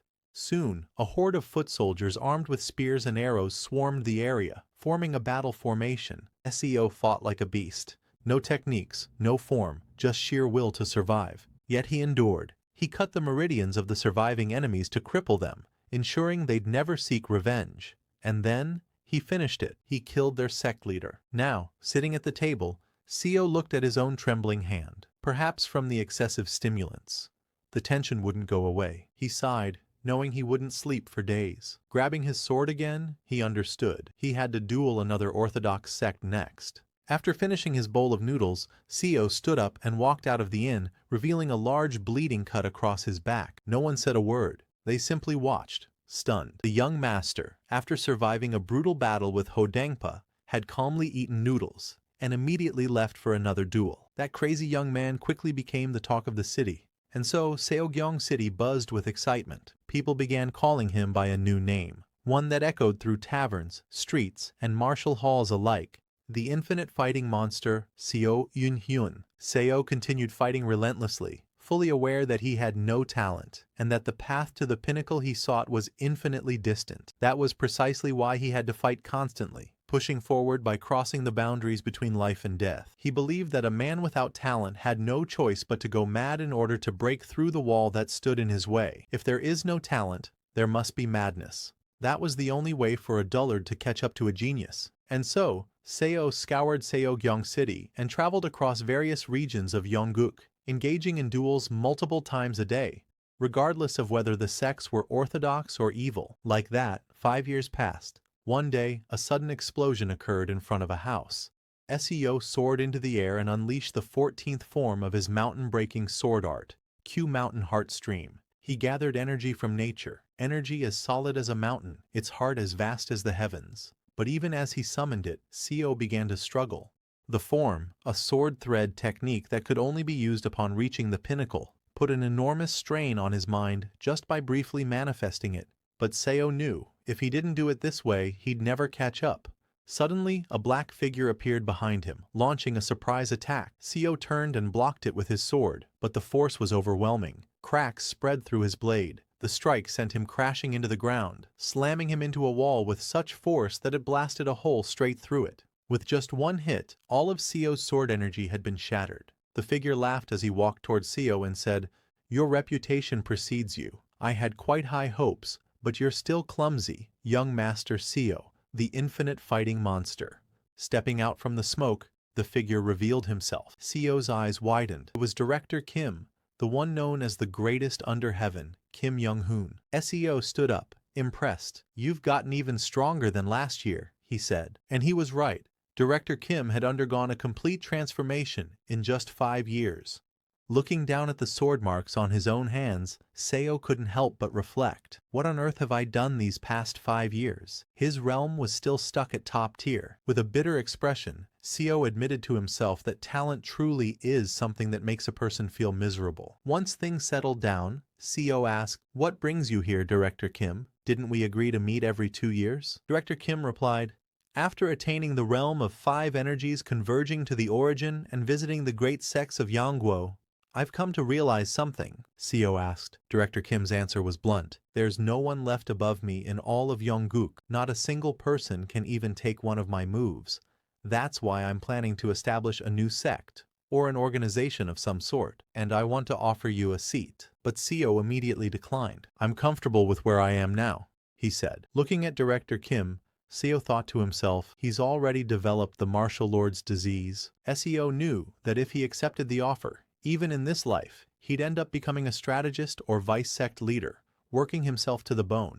But with his limited talent, every minute, every second, was precious. Director Kim warned, "Once I establish the organization, it might be difficult to meet again." He tried persuading Seo, saying, "You could still stick around. Join me for some guidance duels maybe." But Seo declined again. "No matter what you offer," he said firmly, "I won't accept." Hearing this, Director Kim looked deeply saddened. It had been a good offer, genuine, well-meant, but Seo turned it down because he had already received plenty of Director Kim's teachings in his past life. What he needed now was not guidance, but real-world experience. In Seo's past life, Director Kim had once told him that after reaching the late stages of first rate, he should strive to experience as much real combat as possible. So, in this life, Seo chose to follow that advice, to merely observe Director Kim's saga from afar, while continuing his own endless journey in search of battle. And so, another 20 years passed. One rainy day, Director Kim arrived at the old house where they used to meet. He opened the creaky door and stepped inside, calling out to Seo, "You look pale." Seo was already there, waiting. Time had aged him. His hair had grayed. His face bore countless scars and cut marks. But above all, his expression was heavy, deeply sorrowful and worn. Because after all this time, Seo had finally come to accept the truth. His talent was a talent abandoned by the heavens. Seo sat cross-legged on the mat, his hand firmly gripping the hilt of a glowing blue sword. Despite his countless hours of relentless training, frustration clouded his expression. From across the room, Director Kim, with his long hair tied neatly at the back, looked at him and asked, "Have you still not broken through to the next realm?" Seo tightened his grip on the glowing sword, his eyes filled with determination. He acknowledged to himself that his understanding of sword chi had already far surpassed that of others in the league. Yet, despite his progress, he couldn't help but feel the sting of inadequacy. He still couldn't last beyond 3 moves against the high-rank masters. Director Kim placed a hand thoughtfully against his chin, his brows furrowing slightly. After a brief moment of contemplation, he muttered to himself, finding the situation unusual. "How strange," he thought. Director Kim observed Seo closely, noting the way he now moved as one with his sword, far more in tune than ever before. Yet, despite this progress, Seo still hadn't reached the peak realm. For someone with as much real combat experience as him, Director Kim thought, It should have been more than enough to break through. A faint, self-mocking smile curved Seo's lips as sweat trickled down his face. Inwardly, he acknowledged the bitter truth. This is my talent, he thought to himself. Blood trickled from Seo's nose as he forced a faint, bitter smile.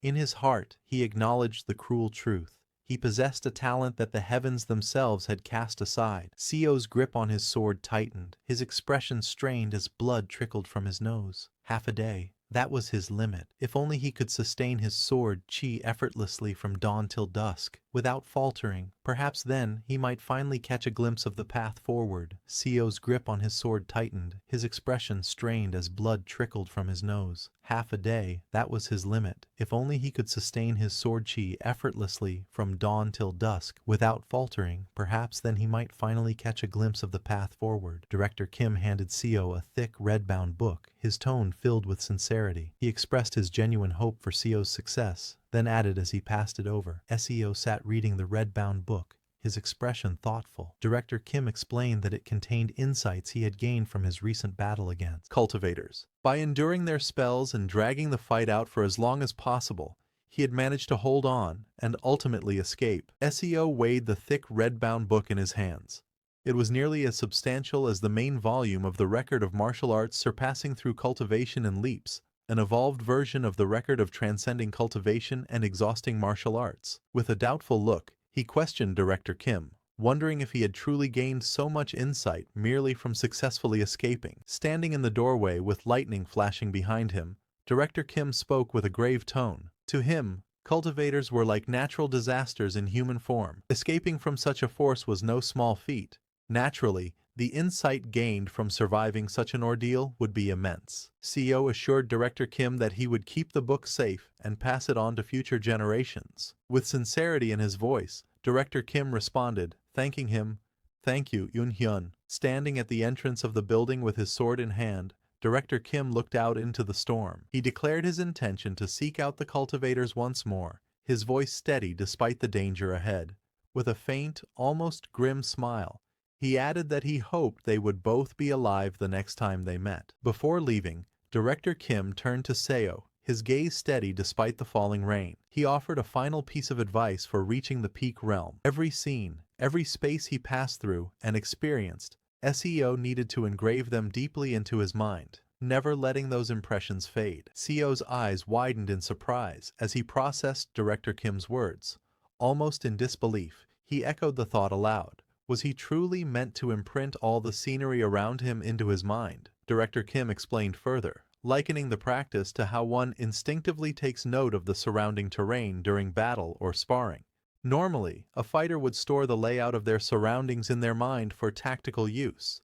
What he was suggesting, however, was to turn that skill into second nature, something Seo could do constantly, not just in the heat of combat. Seo's eyes widened in disbelief as he tried to grasp the enormity of the advice. Maintaining sword chi alone already felt like it was about to make his head explode, and now, on top of that, he was being told to keep his spatial awareness sharp and steady at all times. The thought left him wondering how anyone could possibly manage such a feat. A wave of pressure and strain built inside Seo's mind, the thought gnawing at him relentlessly. If this keeps up, will my head really explode? He wondered, feeling the weight of the task pressing against his very limits. Seo shook his head firmly. There had to be a reason why the strongest martial artist under heaven had entrusted him with such a task. It wasn't meaningless. There was purpose behind the challenge. From that day forward, Seo committed himself to a new discipline. He made a conscious effort to remember every space that came into view, training his mind to retain every detail. Over time, he began to recall exactly where everything was. Seo moved through the bustling streets, the vibrant scene unfolding around him. Every detail, the flow of the crowd, the arrangement of buildings, the colors and sounds. He committed to memory, sharpening his awareness with each passing moment. As Seo walked through the crowded streets, he paid attention even to the smallest details, the sound of footsteps against the tiled ground, the shuffle of shoes brushing past one another. Every movement and sound became a part of the mental map he was building. Passing through the dense forest, Seo noted the rustle of leaves and the way sunlight filtered through the canopy. Every sound, Every flicker of movement in the greenery was etched into his memory, as part of his growing awareness of the world around him. Seo walked steadily through the forest, his breaths deep and measured, sword in hand. It had been 5 years since he began the relentless practice of maintaining both his sword chi and his spatial awareness. 5 years of unbroken discipline and focus. Seo swayed slightly, a wave of dizziness washing over him. Perceiving every fragment of spatial information that entered his field of vision was exhausting, far from an ordinary task, and certainly not an easy one. It demanded constant focus, pushing his mind to its limits. Seo realized his perception had grown sharper than ever before. It was no longer limited to visual information. Now, even the faintest sounds reached him with clarity. The rustling of leaves, the distant chirping of insects, the subtle crunch of footsteps. All of it became part of the world he was learning to perceive. A shadow of doubt crossed Seo's mind. Will I even be able to perform martial arts properly in this condition? He wondered. Yet he reminded himself that there were no more sects left to confront, at least for now. For nearly 3 decades, Seo journeyed across the entire Yan kingdom, challenging minor sects in sparring matches and, on occasion, testing his skills against the major ones. By now, there was hardly a sect in the kingdom that he hadn't visited, and now, Seo made his living by collecting bounties. His skills had brought him to the point where he was not only confronting outlaws, but also capturing dangerous bandits with ease. In his dizzy state, he found himself forced to battle enemies who attacked without restraint, using any means or methods to kill. The thought gnawed at him. Could he truly survive under such relentless conditions? One of the bandits spotted him and shouted, "Brother, it's him!" Another roared, "Found you, you bastard!" But Seo remained calm, gripping his sword tightly. Either way, he thought, this is the path I've chosen. The towering bandit leader stepped forward, his broad frame draped in a leopard-patterned robe, eyes locked on Seo with murderous intent. Resting a massive blade on his shoulder, he sneered and pointed his second sword toward his target. "You're dead now," he roared, his voice rumbling through the forest as the other bandits closed in behind him. Seo steadied his breathing, sword chi swirling around him despite the pounding in his head. "Even if I die," he thought, "this is the path I've chosen." Facing the armed men before him, his grip tightened. "Isn't this the path I must walk?" Blood sprayed through the air as screams of agony pierced the forest. The clash had begun, and the carnage was instant. 15 years had passed. Seo, now aged and bearing a weathered face marked by deep lines, gazed forward with a solemn expression. His gruff voice carried the weight of years as he quietly asked, "Did you survive, Director Kim?" His long hair tied neatly back and a deep scar etched across his face met Seo's gaze with a warm smile. In a confident yet light-hearted tone, he replied, "Yeah, this time too." It had been 45 years since Seo had returned to this life. As he calmly poured tea,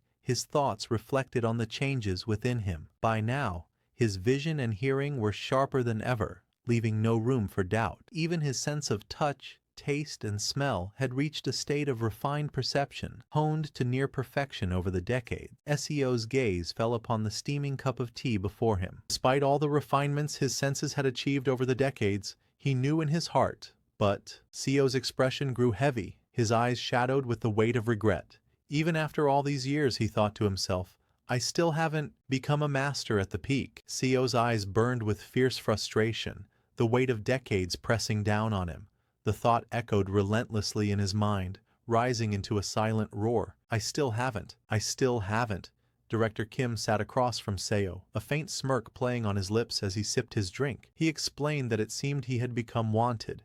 Perhaps he had gotten a bit too famous among the cultivators. 2 of them, he continued, had even gone so far as to set a trap and lie in wait for him. Seo recounted his experience with a measured tone. He explained that he had barely managed to escape the ambush, though he did succeed in leaving a small cut on one of his attackers' cheeks. Looking toward Director Kim, he remarked that surely Kim must have gained valuable insight from this encounter as well. Director Kim scoffed at the idea of insight, dismissing it as nonsense. Placing his hand on the cup, he admitted that, even now, he still couldn't defeat a judgment stage Taoist. If he failed to escape in such a fight, he knew the outcome.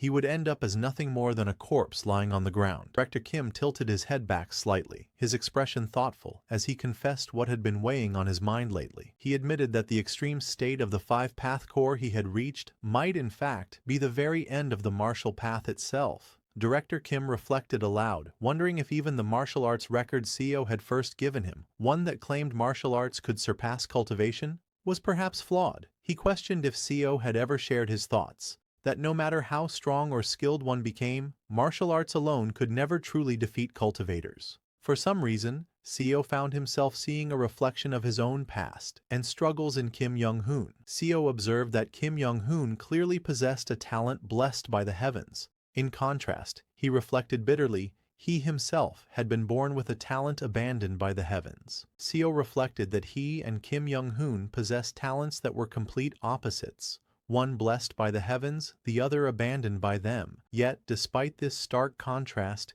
he couldn't help but wonder, why does he look so much like me? CEO admitted his frustration at not knowing why he couldn't reach the peak realm. Director Kim considered this and noted that even after mimicking sword chi and adopting the perspective of the peak realm, CEO still couldn't attain it, and he still had no idea why. Under the quiet night sky, Director Kim suggested having a sparring match for old time's sake. CEO responded with a faint smile, saying it was the best thing he had heard in a long while. The moon hung high in the night sky, casting a gentle silver glow over the quiet forest below, as if silently bearing witness to the coming clash. The stillness of the night was shattered by a deafening clash, the air erupting with explosive force as their battle began, sending shockwaves rippling through the trees under the moonlit sky. CEO staggered back, clutching his side as pain surged through him. Gritting his teeth, he shouted in frustration, "Damn it! What the hell do you think the problem is?" Director Kim, standing with his sword in hand, admitted honestly that he didn't know the reason. By all rights, Seo should have become a peak master long ago. Blood dripped from Seo's mouth as he staggered, his voice sharp with confusion and urgency. "What do you mean? How strange, how bizarre. Why is this happening?" Director Kim wondered himself, struggling to comprehend. He said that even if Seo truly had no talent at all, this outcome still didn't make sense to him. Hearing that, Seo's eyes widened in shock and confusion. Director Kim placed a thoughtful hand on his chin, his gaze steady. Perhaps, what you're missing," he suggested, "is the right trigger." SEO repeated the word softly. "Trigger," Director Kim explained. "Something like desperation, or a driving force. Something that could push you past the limits of your talent by drawing out extreme focus." CEO's rage exploded as he shouted, his voice echoing with decades of frustration. "What kind of damn trigger are you even talking about? I've wielded a sword for over 50 years, my whole life." CEO's eyes burned with fury and desperation as he roared, "And now you're telling me, what kind of trigger do I still need to yearn for, and how much more desperately?" His voice trembled with raw emotion. "I've risked my life and struggled all my life just to escape mediocrity." CEO roared with fervent intensity, raising his sword high. "I've activated every meridian in my entire body. Now, even when I sleep, I hold my sword and release sword energy. Even in my dreams, I've reached the point where I process every bit of scenery and information I see." CEO collapsed to his knees, his voice breaking with anguish. "Then why? Why? Just why the hell? You're telling me the next realm won't reveal itself to me? Why? Why the hell not?" CEO lay sprawled on the ground, his sword cast aside, his breath ragged. Even he knew how pitiful it is for an old man, nearly 70, to resent the heavens. His voice cracked with anguish. Why? Just why? Even after a lifetime of chasing the sword, yearning for that elusive next realm, CEO's grasp remained empty. His fingers clawed into the dirt as he growled through clenched teeth. No matter how desperately he pursued it, he couldn't even begin to comprehend what that next realm truly was. Director Kim stood silently, sword in hand, gazing at CEO, who lay collapsed on the ground. His expression betrayed no words, only quiet contemplation, as the weight of CEO's struggle hung heavy in the night air. Director Kim turned away, his long hair swaying with the motion. With a swift, precise movement, his sword sliced through the air, sending sharp bursts of force into the trees ahead. The trunk split under the sheer power of his strikes, embers scattering in the night as the sound of tearing wood echoed through the forest. While sparring with him, Director Kim had devised a martial technique tailored to compensate for the CEO weaknesses. The markings of this new technique burned into the tree's surface, glowing faintly with heat and energy. "It may not be much comfort," Director Kim said calmly, "but I hope that learning this will bring you some peace of mind." SEO's eyes widened slightly as he read the glowing characters carved into the tree. "Mountain King's martial art and moon crossing step?" he muttered, recognition dawning in his voice. His grip tightened on his sword, a mixture of awe and reluctance filling his gaze. He looked toward the place where Director Kim had been standing moments ago and sighed bitterly. And now, you'll disappear again, just like that. 5 years later, the serene courtyard basked in the gentle warmth of autumn. The once vivid greens of the surrounding forest now transformed into a tapestry of gold, crimson, and amber. Seo tightened his grip on his sword, his weathered eyes filled with the weight of countless years. It had been 50 years since he had returned to this life, and now he could feel the end drawing near. He knew there was not much time left before death would finally claim him. Seo stood in the open courtyard, gazing upward as if speaking to someone beyond the mortal realm. "Brother Young-hoon, you died, didn't you?" he murmured, his voice heavy with sorrow. A deep sigh escaped him. "So this is the fate the heavens have chosen for both you and me." Seo's gaze softened as he reflected on the harsh truth of his journey. "With my talent," he thought, "no matter how hard I struggled, this was as far as I could go." His expression grew somber as he considered his fallen comrade. "And your talent too.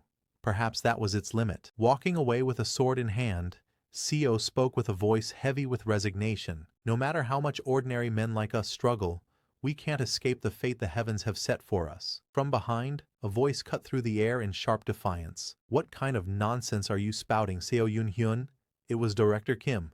Blood streamed down Director Kim's face as he staggered forward, desperation blazing in his eyes. "Wait!" he cried out, his voice hoarse and trembling. A violent cough shook his body, forcing blood from his lips. Seo's eyes widened in alarm as he caught sight of Director Kim's grave injuries. "Your condition is serious," he exclaimed urgently. Without hesitation he added, "I need to get my medical tools from home."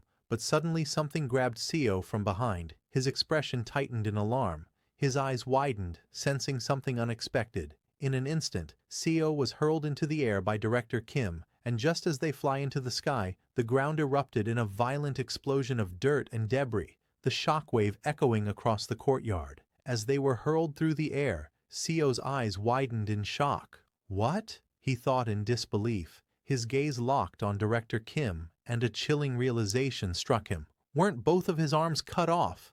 Director Kim shouted over the rushing wind, his voice filled with urgency.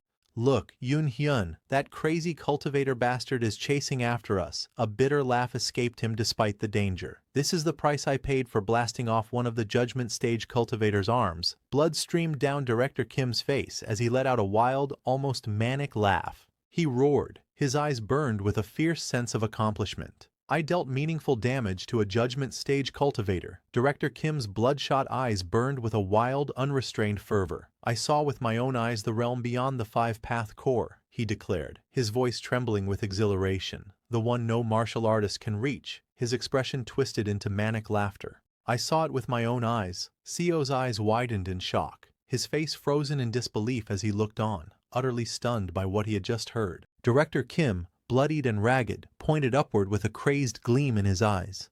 Above him, a glowing sphere of energy pulsed and crackled with immense power. He told Seo to look, saying that he had risked his life and burned away his very life force to reach this point. As Seo's eyes widened in shock, his expression a mix of disbelief and awe. His voice trembled as he muttered, "That's enhanced ki?"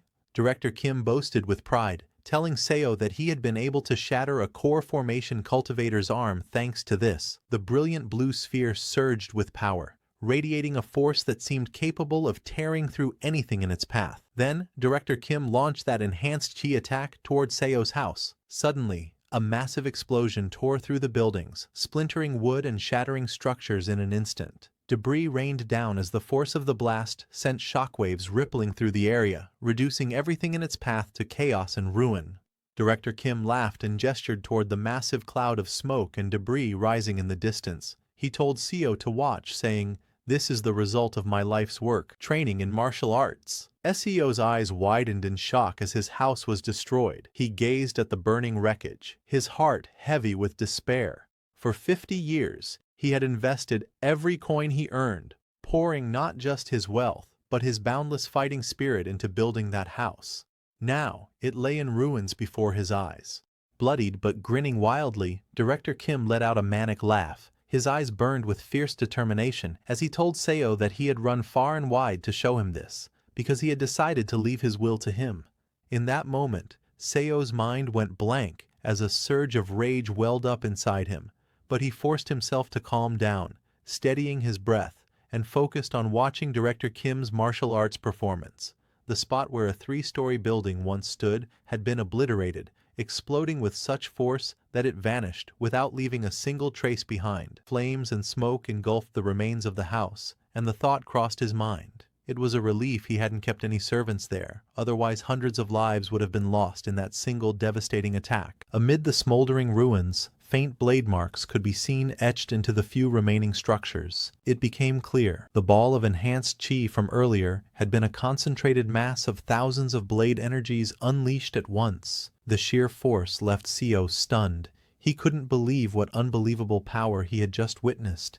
It was stronger than any martial arts technique Director Kim had ever shown him before. Blood streaming down Director Kim's face, he explained with a strained voice, "This is how I was able to shatter a core formation cultivator's arm.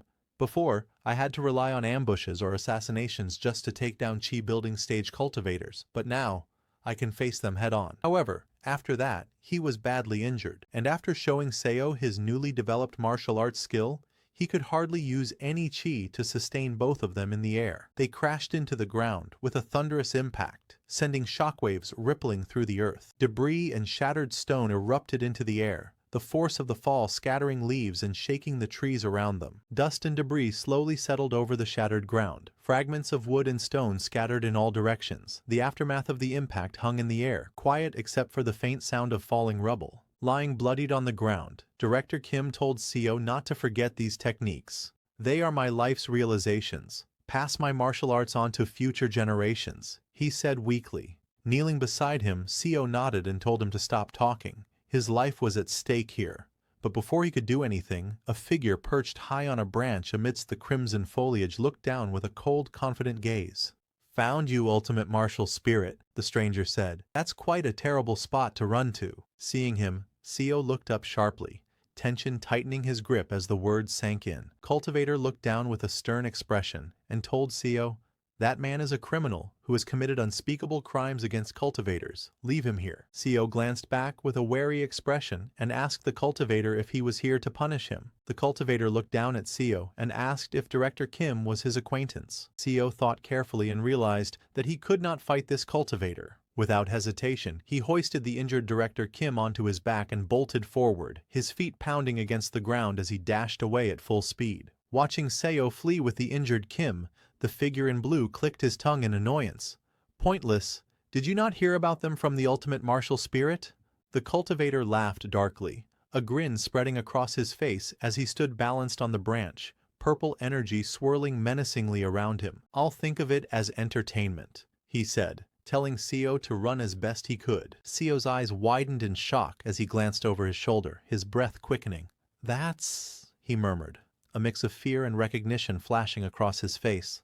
Purple miasma poured from the figure in blue as he stood on the branch, talismans fluttering in the air. Below, an army of corpses emerged, their eyes glowing and mouths twisted in grotesque snarls. Seo sprinted desperately across the open field, the injured Director Kim still on his back, gritting his teeth as he realized he was too old for this. Behind him, the undead horde let out chilling screams, closing the distance, their relentless pursuit echoing through the air. As Seo ran, he panted heavily between words, asking Director Kim, "Ultimate martial spirit? Did the cultivators give you that name?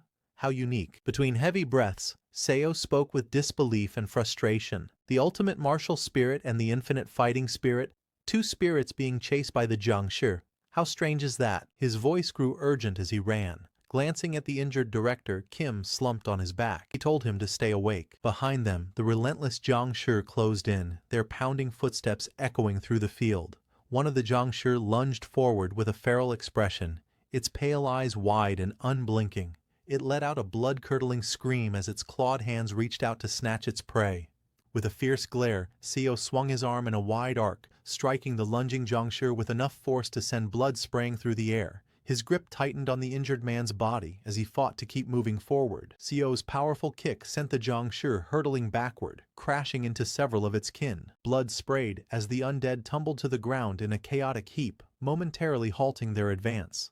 SEO dashed through the forest with the injured Director Kim slung over his back, grumbling between heavy breaths. "I should be the one running with you on my back," he complained. Struggling under the weight, he added in frustration, "I'm gonna die from suffocation. Why did you have to get your arms cut off?" Meanwhile, the Zhongshi refused to give up, their guttural screams echoing through the autumn forest as they continued the relentless chase.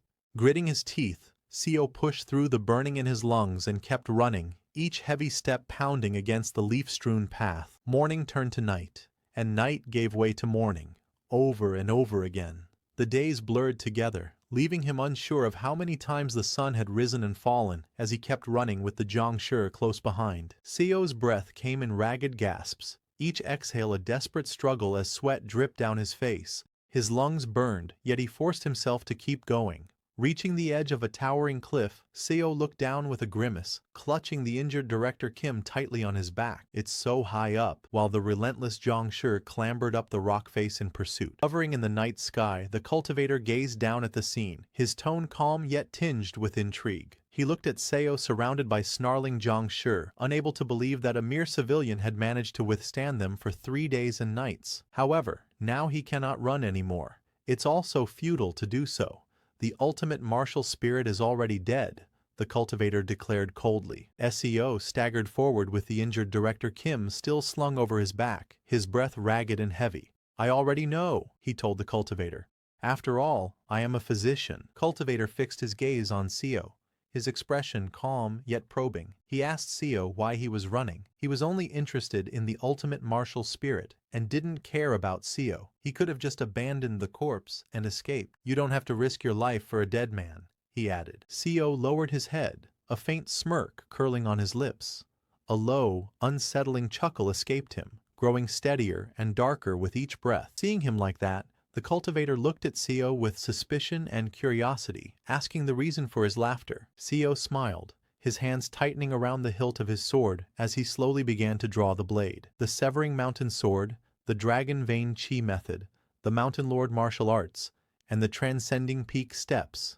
He reflected inwardly, a faint smirk tugging at his lips, thinking, "I was able to reach this point despite being void of talent." He looked at the dead body of Director Kim and thanked him for his teachings. "He's someone from my hometown, as well as my martial mentor." So, with fierce determination burning in his eyes, Seo thrust his blade forward, his voice thundering through the night. "If you want to take my master's head, you'll have to take mine first." The cultivator stood in silence, his expression unreadable, half his face cloaked in shadow as his piercing gaze locked forward. A horde of grotesque undead creatures shambled toward them, their pale faces twisted with hunger as a sinister purple aura swirled behind. The cultivator remarked to Seo, "No one knows to fear the cultivators. Is it because you just don't know any better? Or do you have no fear because you are so old?" He broke one of the undead's hands and told Seo, "I'll show you. Cultivators have the power to make you feel pain worse than death." 2 enormous spectral hands shot forward from the swirling energy, passing by Seo. His eyes widened in shock, his body tensing as something blurred past him at incredible speed, leaving him momentarily frozen in place. Seo's sharp gaze followed the blur, realization dawning in his eyes. He wasn't the target. Seo quickly turned back and saw those hands attach themselves to Director Kim's body. His eyes widened in horror as he realized what the cultivator intended to do. The cultivator looked at Seo with a cold, piercing stare. "I'll make you pay the price for looking down on a cultivator," he said. Seo's face twisted with rage, his teeth clenched and eyes blazing as he shouted, "You evil bastard!" With those undead hands attached to Director Kim's body, he became part of the cultivator's undead army. With a menacing glare, the cultivator commanded, "Ultimate martial spirit, kill your own disciple." The possessed Director Kim threw his head back and let out a monstrous roar, his jagged teeth bared as an inhuman sound tore from his throat. Wreathed in a sinister purple aura, he swung his weapon with devastating force toward Seo, who braced himself with his sword, his expression tense and unyielding. Seo glared up at Cultivator hovering above, his voice filled with fury as he demanded, "How dare you defile A dead man's legacy like this. The cultivator looked down at Seo with a calm yet condescending smile, clearly enjoying the anger etched across Seo's face. Meanwhile, Director Kim's body, radiating that same sinister purple aura, charged at Seo and clashed violently with him, their blades ringing out in the cold air. Seo's thoughts remained steady despite the onslaught. Thankfully, his opponent couldn't use martial arts. Instead, Kim attacked with nothing but the raw, overwhelming strength that the cultivator's power had surged into him, each strike driven purely by brute force rather than technique. Blade crashed against blade with crushing force, the impact reverberating through the air. Purple energy surged around Director Kim, amplifying every strike. But the sheer force and speed were so great that Seo thought grimly, his arms straining under the pressure. It's hard for my old body to withstand this. Gritting his teeth, his eyes blazing with determination, Seo struggled against the crushing weight of the descending blade. Gripping his sword tightly, he felt the dishonor pressing on him. It was already an incredible disgrace to point his blade at Kim Young-hoon, especially when he was already dead. Seo's lips tightened as he spoke in a solemn voice, apologizing. But deep inside, his resolve hardened. If there was nothing else he could do, then he would end it as quickly as possible. Shifting his stance, his grip firm on the hilt, a surge of violet energy spiraled around Seo. His expression was calm, yet resolute, as he invoked his technique. Severing Mountain Sword, 21st form, Heavenly Lake. He remembered that the 21st form of the Severing Mountain Sword was known as Heavenly Lake, a technique as majestic and vast as its name implied. When Director Kim had taught him this technique, Seo had asked, "All of the other forms are named after some mountain, peak, or valley. So why is the 21st form named after a lake?" Since Young-hoon Hyung had created it for him in his past life, perhaps he would have an answer. Lying on the grass back then, Director Kim had gazed up at the sky and told Seo, "Heavenly Lake. It reminds me of the heavenly lake atop Mount Baekdu." Curious, Seo had asked, "Mount Baekdu?" Director Kim had laughed and nodded, telling Seo that this world had a lake similar to Mount Baekdu's. Or maybe the name had been created by people from Korea, like them. A heavenly lake, its crystal clear surface mirroring the boundless blue sky above. Surrounded by towering, rugged cliffs, the tranquil waters stretched endlessly, embodying serene beauty. It was a lake so pure and still that it seemed to reflect the very sky itself. Now Seo gazed at his glowing blade, his voice calm yet resolute. The heavenly lake holds the view of the skies within its surface, but its nature remains unchanged. In his mind, he reflected on the teachings of the Severing Mountain Sword. The sky symbolized the martial artist he dueled with, and the lake, which encompasses the sky's view, referred to his single strike. Before him, Director Kim lunged with ferocity, their blades moments away from clashing. With a thunderous burst of energy, the strike connected, sending a violent shockwave rippling outward. Director Kim's eyes went wide in shock and agony as his body was engulfed in the overwhelming force, his scream tearing through the air while debris scattered in all directions. Seo's gaze was sharp, his grip steady on the hilt of his glowing sword, as he recalled the essence of his technique. The heavenly lake of the Severing Mountain absorbs all the energy flowing in the opponent's veins into my sword energy for a single moment, and in that instant it launches the enemy away while their energy becomes trapped within my blade.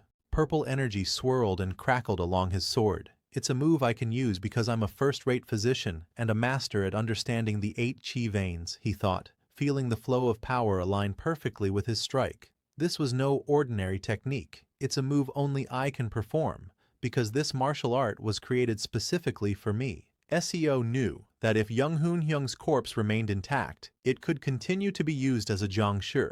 That was why he couldn't allow a single piece of him to remain for that evil cultivator to exploit. His fingers tightened around the hilt as blue energy churned violently within the sheath. He would use that churning power to combine all of the Severing Mountain Sword's forms into a single attack. Seo surged forward, his movements sharp and precise as his blade carved through the air, transcending peaks. With a burst of power, he channeled the form's essence, his strike carrying the force and grandeur of mountains rising beyond the clouds. His blade cleaved through the air in a brilliant arc of light, tearing into his opponent. The powerful slash cut cleanly through Director Kim's body, the momentum carrying the attack past him as the sky split with its radiance. Seo unleashed a relentless sequence of strikes, each flowing seamlessly into the next. Second form, Entering Mountain. Third form, Ascending Vein. Fourth form, Flowing Ridge. Fifth form, Bouldered Cliff. Sixth form, Strange Stone. His blade carved through the battlefield, each form merging into the next with flawless precision. The ground split and shattered under the force, fragments of rock erupting into the air as arcs of swordlight tore across the terrain. Director Kim let out a blood-curdling scream as countless deep gashes tore across his body in a crisscross pattern. Blood sprayed in every direction, his form trembling violently under the unrelenting assault of Seo's devastating strikes. Seo's eyes burned with fierce determination, his expression twisted with resolve. I'll cut him to pieces, so the cultivators can never defile his legacy further by turning his corpse into their puppet. Seeing this, the cultivator's face twisted with fury, his eyes blazing as he thrust his hand forward, purple-blue energy surging from his palm. "You insect!" he roared, his voice echoing like a thunderclap. As he poured that purple-blue energy into Director Kim's body, it transformed into a monstrous figure that let out a guttural, ear-splitting roar. Its deformed, muscle-bound frame trembled with rage, black tattered wings flaring menacingly from its back as dark energy rippled around it. From below, Seo stood unfazed, his white hair whipping in the turbulent air, staring up at the beast without a hint of fear. Seo's expression hardened, beads of sweat running down his weathered face as he quickly assessed the situation. He couldn't believe the cultivator had boosted him with even more power and speed. His sharp eyes locked on the enemy's movements. There was no time to hesitate. He needed to dodge, fast. But Seo's initial instinct to dodge wavered, his thoughts shifting in an instant. No, what use is there in dodging? He realized grimly, his eyes locked onto the monstrous foe barreling toward him. My life will end soon. I'm already as good as dead. A flicker of resolve lit in his gaze. I will use this moment. With a firm step, Seo's foot slammed into the ground, cracks splintering outward as dust and debris swirled around him. His resolve burned unwaveringly in his heart. To ensure that his master would never again be defiled, he vowed, each movement fueled by unyielding determination. With a fierce battle cry, Seo hurled himself downward like a spear, spiraling through the air with unstoppable momentum. The wind howled around him, the sheer force of his descent tearing through the sky. Burn it all, he roared in his heart and aloud, channeling every ounce of his remaining strength into the final, all-consuming strike. The monstrous figure threw back its head and let out a thunderous roar, veins bulging as raw power surged through its massive frame. Muscles tightened like steel cables, and with a savage lunge, it thrust its arm upward toward the descending Seo. Seo's thoughts raced as he plunged toward his target. I will die, he acknowledged grimly, the truth pressing heavily against his mind. But almost instantly, defiance flared in his eyes. No, I can't die yet. His jaw clenched, teeth grinding as he forced his body to endure. Just a little more, he urged himself, every muscle straining to push beyond his limits. He gritted his teeth, the metallic tang of blood seeping into his mouth as his senses sharpened to a razor's edge. He could feel everything, the air around him, the noises echoing in the distance, the faint scents carried by the wind. He noted the subtle shifts in humidity and temperature, every detail registering in his mind. Even the warm blood on the tip of his tongue was unmistakable, grounding him in the brutal reality of the moment. His head throbbed violently, every heartbeat sending a pulse of agony through his skull. The pressure mounted to an unbearable peak, his brain feeling as if it might explode. But instead of resisting, his eyes burned with feral resolve. Then let it explode, he vowed, ready to sacrifice everything for this final moment. Seo's eyes blazed with a wild, unrelenting fire as he pushed his body beyond its limits. More, he demanded of himself, the raw energy surging through him threatening to consume his very mind. With a primal roar, he swung his blade downward, his voice echoing like thunder. Until my brain burns to a crisp. He unleashed every last shred of strength in a single devastating strike. A deafening crack split the air as a surge of crimson energy erupted outward, fracturing the space around him like shattered glass. The red light pulsed violently, radiating raw, destructive power that tore through everything in its path. Seo's eyes widened, his pupils constricting as shock and realization struck him all at once. His breath caught in his throat, his face frozen in raw disbelief, as if witnessing the impossible. His skull felt on the verge of bursting from the unbearable pressure, his mind teetering on the edge of collapse. Yet instead of yielding to the crushing strain of staking his life, something within him broke past that limit, surpassing an unseen threshold he hadn't even known existed. His body felt strangely light as he drifted forward, sword in hand, through an unfamiliar void. Confusion gripped his thoughts. What's going on? Have I become delusional? He wondered, unsure if this was reality or something beyond it. Seo's eyes flew wide open, his pupils trembling as a jolt of realization surged through him. This is, he thought, caught between awe and disbelief, as if he had stepped into a truth far beyond his understanding. He charged forward, expression fierce and unyielding, sword poised to strike. He could now see the moment of his enemy's attack. He could feel it. With a thunderous impact, Seo's strike met the towering Director Kim head-on. The creature's massive, clawed foot slammed into the ground, cracking the earth, while its grotesque, sinewed frame twisted to overpower him. Seo drove forward with all his might, the clash shaking the battlefield as their combined force tore through the air. Beneath the dark, swirling sky, Seo stood firm, his tattered robes fluttering in the wind. Gripping his sword with unwavering resolve, he let its blade gleam with a brilliant arc of blue light that cut through the gloom. His weathered gaze was steady, carrying the weight of countless battles and the unyielding will to see this one through. Seo's blade pierced the clouds above, its edge trailing a sharp arc of blue light that split the sky. With a single, decisive slash, his blade tore through the monstrous foe's massive frame. Blood erupted in a violent spray as the creature's agonized roar echoed through the air, its body convulsing from the devastating blow. Seo's eyes widened, a sharp glint of realization flashing within them. Could this be? The thought struck like a thunderclap. Blood still gushed from the deep wound carved across Director Kim's chest, yet Kim's lips curved upward in a faint, almost serene smile. Seo's eyes widened in disbelief. He couldn't believe Kim Young-hoon was smiling. A talent blessed by the heavens and a talent forsaken by the heavens. Two extremes standing on opposite ends.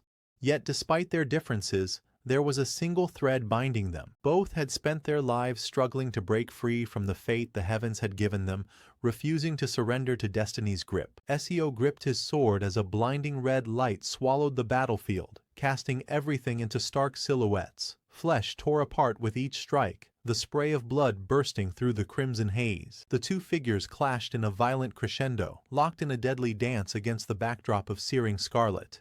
Seo realized there was no such thing as a genius or a dunce. There were only two men who had fought their entire lives against the fates imposed upon them, one now lying dead, the other standing at the brink of death. With a defiant grin, Director Kim's eyes gleamed with challenge as he asked Seo if he was going to stop there. But Seo knew this was not the end. He wasn't going to stop. He leapt high into the air, his cloak billowing as the tip of his sword gleamed under the moonlight. Channeling all his strength, he unleashed the 15th form, Layered Mountain, an overwhelming slash that descended like a tempest. The ground below erupted violently on impact, shock waves tearing through the earth as dust and debris exploded outward in a roaring cascade. As the dust swirled violently in the aftermath, a cold voice echoed through the chaos. This is the end. The cultivator's face contorted with rage, veins bulging across his temple as he threw his head back and roared, eyes blazing with unrestrained fury. Seo's voice was cold and certain as he hurled his foe through the air. Now, even a cultivator won't be able to identify Director Kim's corpse any longer. The body tumbled weightlessly, fragments of stone falling alongside it into the dark abyss below. With his eyes gently closed and a faint, serene smile on his face, Seo spoke softly, his voice carrying both reverence and sorrow in his final prayer, that his martial arts master could rest in peace. The words lingered like a blessing, as if sending off an old friend on their last journey. And so, he finally reached the level of martial arts he had long yearned for, a peak he had chased through years of relentless effort. With that, he brought an end to a life defined by unending struggles and ceaseless battles. That marked the end of his fourth regression, a chapter closed in the long cycle of lives he had endured.